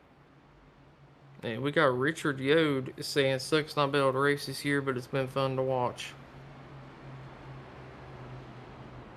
Yeah, unfortunately, Richard having the issues there in the closing stages of the last chance qualifier, and unfortunately not making the field here tonight. Alrighty, folks, we are re-racked and stacked, getting ready to come back to the green flag for 11 more laps here. And we're going to have to see if we can get a decent green flag run and maybe avoid another caution, another quick caution here.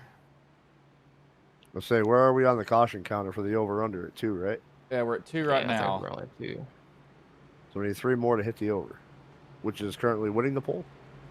I'm really hoping we don't hit the over, because I think it's 4 or more. Over's winning with 59%. Under's at 41, and there's 17 votes. Mm.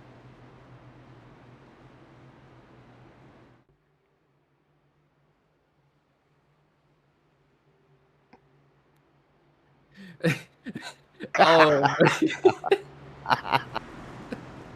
Cody, Listening to some of the we've voice seen chat it up here. in the booth, bud. We've seen it up in the booth. No one else knows what you said, but we've seen it up in the booth, bud. A little bit of that race chatter made us laugh a little bit there out of the night too. Cody Pinelli. All right. Looks like that 05 machine is going to be leading us back to green again this time. And we are green, green, green in the United Reynolds restart zone. And that 05 coming out to a really good jump. Looks like Aubrey Thompson, that 56 machine, going to be pushing the absolute heck out of him coming into 1 and 2. But that 23 machine, Austin Smith, fighting really hard on that outside by himself right now. Looking for a little bit of a push, I believe, coming from that 20 machine of Corey Crowell.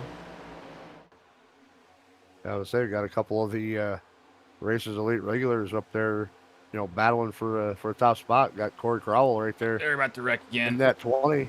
There they go! Oh, the record! Oh, and Josh McCullough going to be involved in this one. Another push gone wrong. And again, this is just one of those wrecks that definitely shouldn't happen there. Like, just an all uncalled for incident there, as I believe they were almost about to go 3 wide. 45 warp. Big checkup on the outside. 84 didn't even try to force it middle. He just kind of ended up there. Someone got DQ'd for incident points. halfway through that. Your Tef 98 able to get through there clean. But unfortunately, Cody Benelli and Sean Denaway getting a little bit of a piece of that one. And unfortunately for Joshua, he's been running up front all race. I mean, just And got turned and nowhere to dominating. go. I mean, Yeah, been up front all race long. he might still have a fast repair left, though, Oh, he honestly. has. Yeah, I guarantee you, he still got that fast repair. He hasn't needed any kind of repairs all day today. So But we'll have to try to work his way back through the field here because that's just going to put him back in that about 14th, 15th spot, most likely.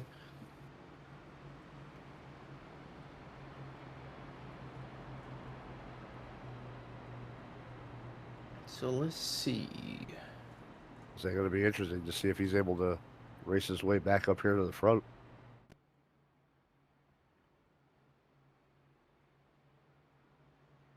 Yeah, it is starting to turn into a little bit of a wreck fest, but these guys are fighting for a lot of money, so they're just getting a little overly aggressive. They see a hole, they're trying to take it. I mean, about a little under 10 laps to go here, and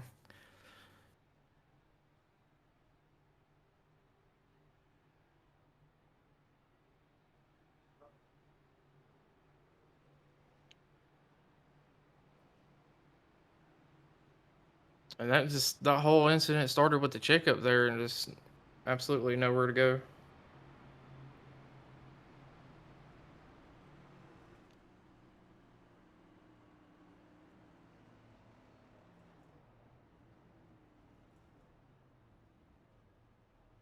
Trying to read. Somebody's typing a long paragraph. I want to see what it is, but I haven't finished it, so I can't. I one time there was somebody in one of the servers I was in for a league race, and they started typing and got up and left their computer. And I think they left it like that for almost 2 days. And somebody finally was like, what the hell are you typing, a novel? I don't The understand. dude was like, oh. I don't get how people like just leave their PCs like that, like leave them running for like 2 days. Like I've had to go in rooms and like kick people out of the Discord because they've been in there for like 3 days. They just get up and forget about it sometimes, You get mad and you don't catch your PC off right away and you walk away, and it could be in a whole separate room, or you don't go in there for a full week because you're working or something. In most cases. I know that I'm like, dang, like y'all gonna like realize this? But I mean, through all this wreckage and stuff, we got a couple people who had a very rough start of at the race today, and it looks like I was they're going to say, actually going to be able to get a decent finish. take a look at who's currently sitting in P6 here. 15, Yeah, Kensley Kinsley. Smith. He was down 3 laps at one point. Able to get those laps back, put himself right back in the mix of this. Ooh, and I believe the 84 is going to get a black flag drive through for that last incident there. So that's going to take him out of the contention for the moment, depending if we have any more cautions. If he's even able to get down to the pits to serve the black flag. I mean, we haven't even been able to make it a full lap around for anyone to serve any black flags, so we'll have to see how that goes here. Yeah, that's I going to be the big thing. I believe. mean, he's going to have the EOL here, so he'll be able to be in the back already. But whether we can get that lap in or not is going to be a whole other thing. Yeah, and I believe the pace truck should be pulling off next time by, so we should be going green with about 7 laps to go. And I think Austin Smith's going to opt to take the outside line here, try to get in front of Corey Crowell on that inside.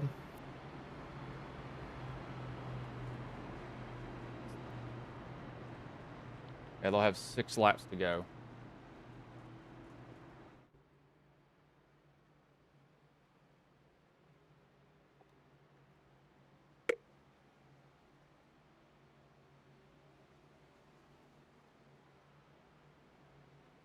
We have drastically seen the size of our field shrink here over the last couple of cautions.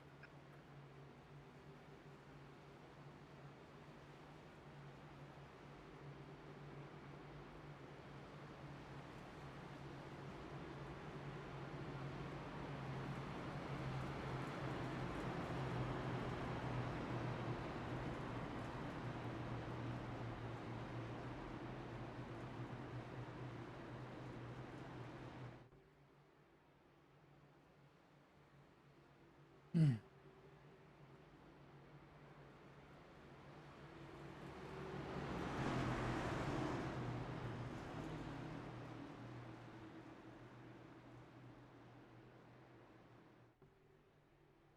truck is getting ready to pull in here. 3 cautions so far in the last 20 laps. Damaged cars all around, so everybody fits in. Nobody is not damaged. Green flag is back in the air. We will have 7 laps to go here.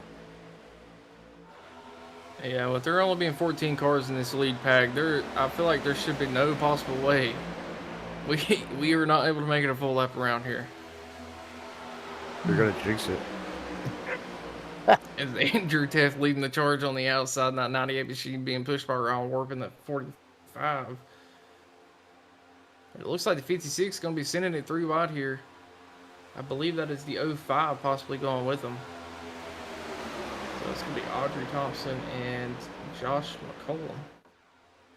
And the 05 decided to back out up. Let's 56 possibly come down in front of him. Nope. 15 of Kinsley Smith somehow made his way back into the pack, and that 84 has a black flag that looks like will not be clear, so we'll have to come down pit road here, serve it. You know, if we keep having wrecks, we might end up with a Ricky Bobby style race. Only 2 cars left on the track. That'd be kind of weird to see. Yeah, I don't know Ricky who'd win Bobby that. and Charles Gerard. That would be a very interesting race, and if they don't wreck and flip coming down the front stretch on the last lap, I will be very disappointed. Nelly got shot out there a little bit. Oh!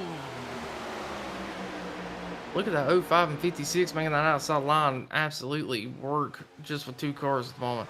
Looks like Sean Dunaway trying to get a little bit of draft to get caught up to him. Andrew Teff's going to hop up there as well with Ryan Warp to that outside right in front of Sean Dunaway. Cannon's going to go up there. Smith is not going to get enough help from the 20 behind. That will get the 44 of Cannon to the lead. Joshua McCall is going to follow down with him.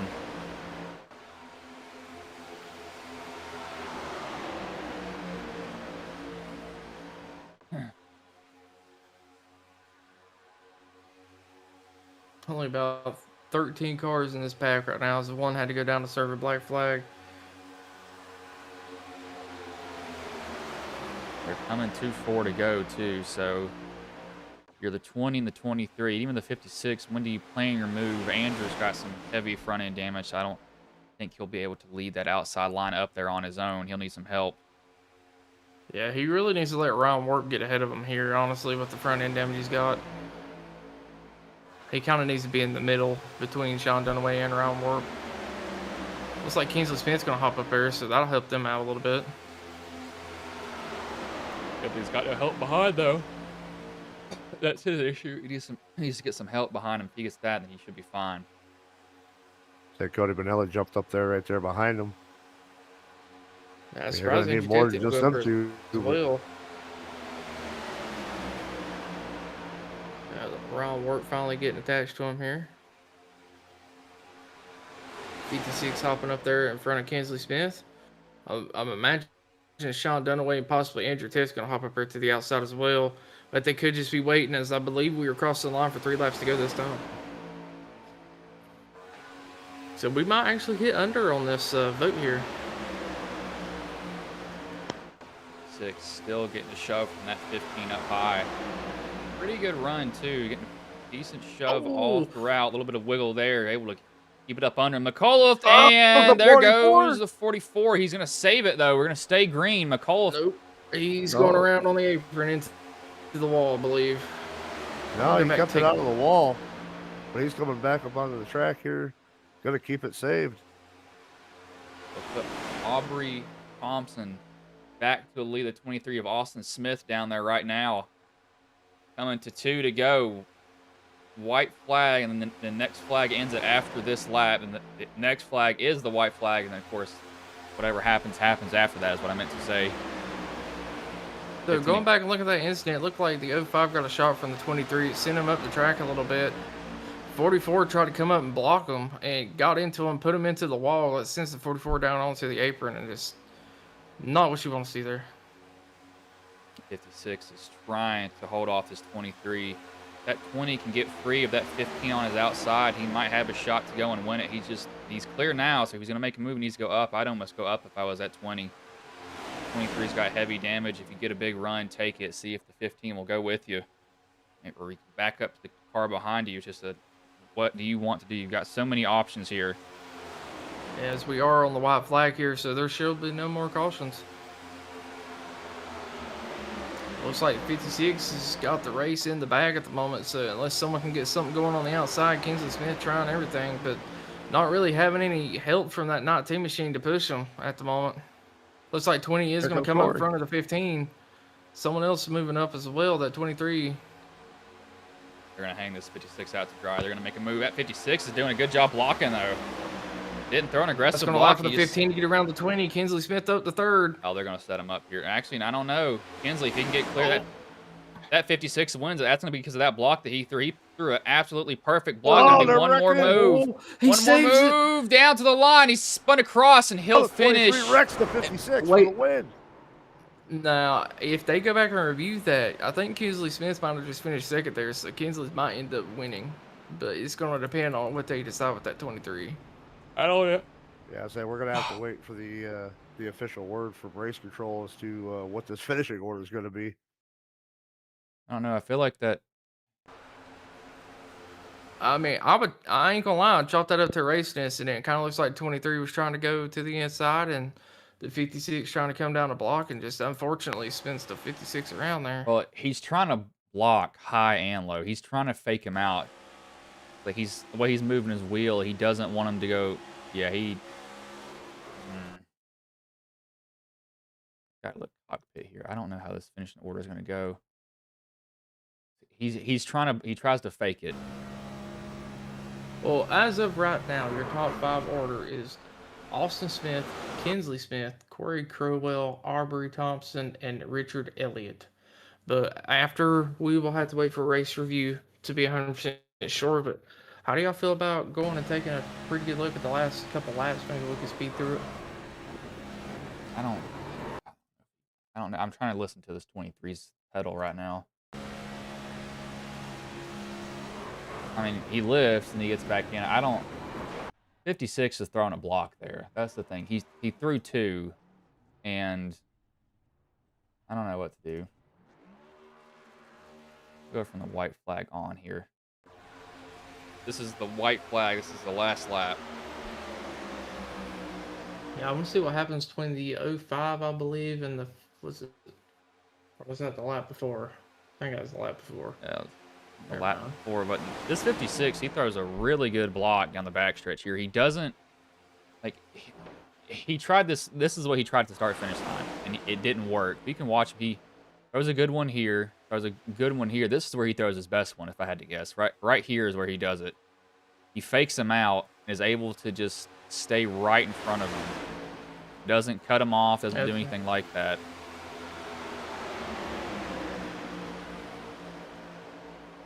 And then they get back into the wall coming to the start-finish line. They wreck behind him. And that 56, he tries to fake, I feel like, one too many times.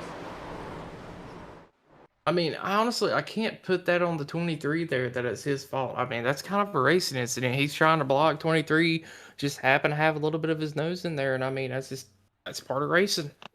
Yeah, I don't know. We'll have to see what finishes.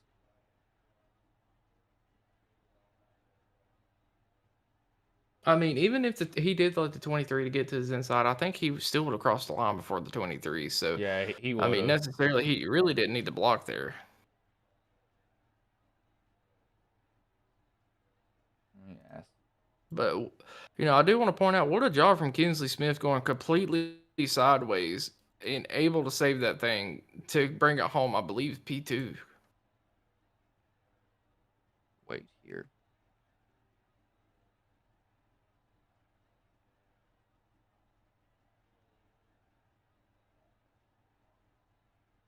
Let's go see if we got anything from race control here.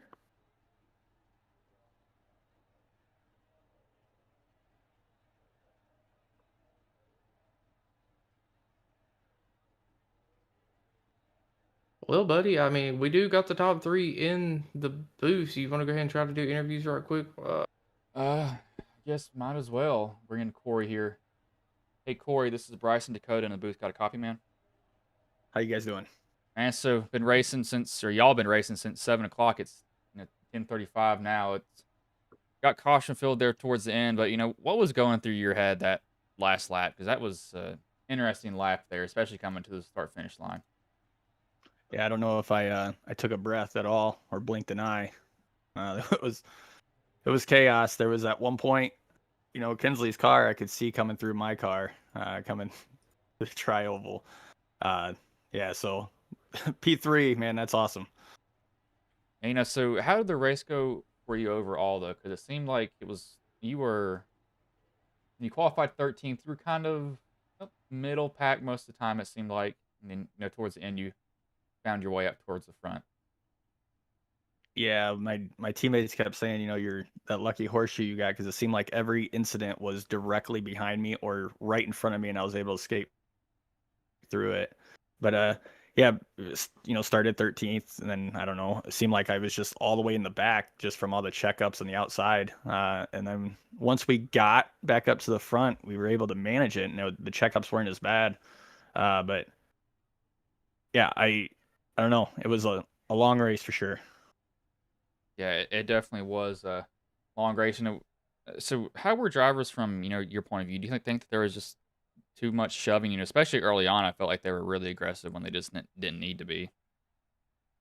No, I think from my point of view, it was fine. There was a couple spots where, I was running, and I got, lap cars that, are 10 laps down, that are right up front with us. But it's like, again, I don't expect them to just go to the back. I mean, they paid to race too. So, but they were clean about it, the Dega pros, they're aggressive, but I mean, they know how to do it. So, I mean, I didn't see anything crazy, but I mean, that last lap was crazy. But other than that, no, I think everything's fine. All right, man. Well, before I let you go, is there anybody you want to shout out? Any sponsors you want to thank that may have been watching the stream? Yeah, I want to thank Shenko Custom Diecast and Designs and everything that he does for me. Everybody over at Mars, Mid-Atlantic Race Series, appreciate all of them. That's my teammates. Appreciate you guys for the broadcast, Andrew for putting on this event, and just everybody watching, and then everybody that participated. All right, man. Well, I'll Yeah, let before you we go. let you go, sorry. Kinsley Smith getting really loose, getting into you, coming to the chair, coming right there to the checker. Did you think you were going to lose it there? Because y'all did a hell of a job saving that. Oh yeah, there was no lift. I mean, as soon as I seen his car actually come through mine, I was like, "Well, this isn't good." But I mean, I'm going for it, right? So, Yeah, luckily we were both able to straighten it out, and we were both able to get top three. So congratulations again to Austin for the win, and then Kinsley for second. I mean, Kinsley was 3 laps down at one point during the race, so for him to come back and get third was great. But yeah, I mean, really, I shouldn't have been in the race. I actually missed the LCQ. I was 11th, but there was a DQ, so I was able to go into it. So, hey, I'll take it. Hey man, I'm sorry. I just had to get that question in because I mean, that looked like a Code Brown moment if I've ever seen one. I don't know if you got an extra change of the pins in your car or what, but you definitely gonna need it after that one. Yeah, no kidding. Anyway, sorry about that. Go ahead, You're bro. good. That was Corey Crowell. We'll go with the second place All driver right, and boys. Kinsley Smith. Well, yeah, I was just going to come back in and say Race Control has confirmed the top 3 are official. All right, thank you for that. 10-4. Hey, Kinsley, this is Bryson Dakota in the booth. Got a copy? Yes, sir. Man, so you somehow come home second. Where in the world did you come from? I came from literal hell. The whole first half of that race was just hectic for me. I think it was like the first or second caution. I got knocked 2 or 3 laps down, like right off the bat. So I was like just fighting the whole way, the rest of the way, trying to get damage repaired. Ended up just using my fast repair and somehow made it back to the lead lap. I don't know. I was gonna say I don't know how in the world you got up to where you did, but what was going through your head that final lap, especially coming off of 3 and 4, seeing that those guys were wrecking and going everywhere on each other. I mean, I was in the high line, leading the high line. I knew at some point I could see Corey um, over the course of the last 3 laps after the restart, and I got to the high line. I could see Corey like moving up as I kept getting closer and closer to the front, like he was gauging on when I would be there, and so I knew he was going to end up coming up at one point, and I knew Austin was going to follow him. So I just figured I'd stay behind them and just give as much push as I could, and hopefully get myself clear of the bottom line as well, and get to at least third place. So at that point, after the race that I've had, like that's what I was gauging for, is at least get in the money, you know. And I ended up doing that. Cody Benelli got up behind me and was able to give me some good pushes and get me up there. Well, man, I'll keep it short because y'all have been, racing for 3.5 hours. But before I let you go, is there anybody you want to thank? Any sponsors you want to shout out that may have been watching the stream here tonight?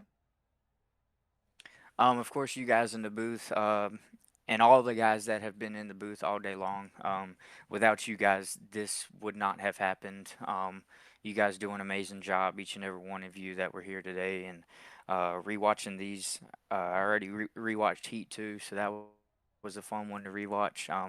And then this one here, probably gonna go rewatch with the family, with the wife and daughter. Um, and then of course Andrew. Absolutely, without him, none of this would happen. So it's like he does a phenomenal job putting these things on, making the rule sets, making sure the rules are being followed and everything. So uh, appreciate him so much for doing this. And then of course my wife and daughter, like you just said, sitting here for 3 hours. That takes a lot of time away from them. So without them allowing me to do this, then I would not be here doing this. All right, man. Well, I will let you go. Good job coming home second tonight, man. Thank you. Kinsley Smith, the second place driver. We'll bring in the race winner in Austin Smith. If I can, there he is. Hey, Austin, this is Bryson Dakota in the booth. Got a copy, man? I got a copy. How's it going? Man, so what was going through your head that final lap, especially with that 56 throwing that block, getting into 3 and 4? What was going through your mind in coming out of 4, because you almost wrecked before then? Yeah, man. I don't even know what was going through my brain. All I knew is I had Corey behind me, and I was just yelling at him. I was saying, "Dude, you got to keep pushing, push, push, push." And then it looked like the 56 had kind of left the door open just a little bit on the bottom, so I tried to stick my nose in there, and man, holy cow! I don't know how that happened. I had to go through the LCQ to get here. Yeah, so you were not. I mean, you were not up front most of the race. You're kind of like middle pack. So how did you start working your way up towards the front, or was it just kind of just a fight of survival? Yeah, kind of just a fight of survival. It's an endurance race, so just trying to be patient, trying to just do what I can. I think at one point on like lap 112 or something like that, I was completely meatballed and had to use my fast repair and had to work my way back up. And it really helped to have Corey, my teammate, with me, just talking to each other through different scenarios and just helping each other. And holy cow, yeah, I can't thank him enough. So yeah, great race.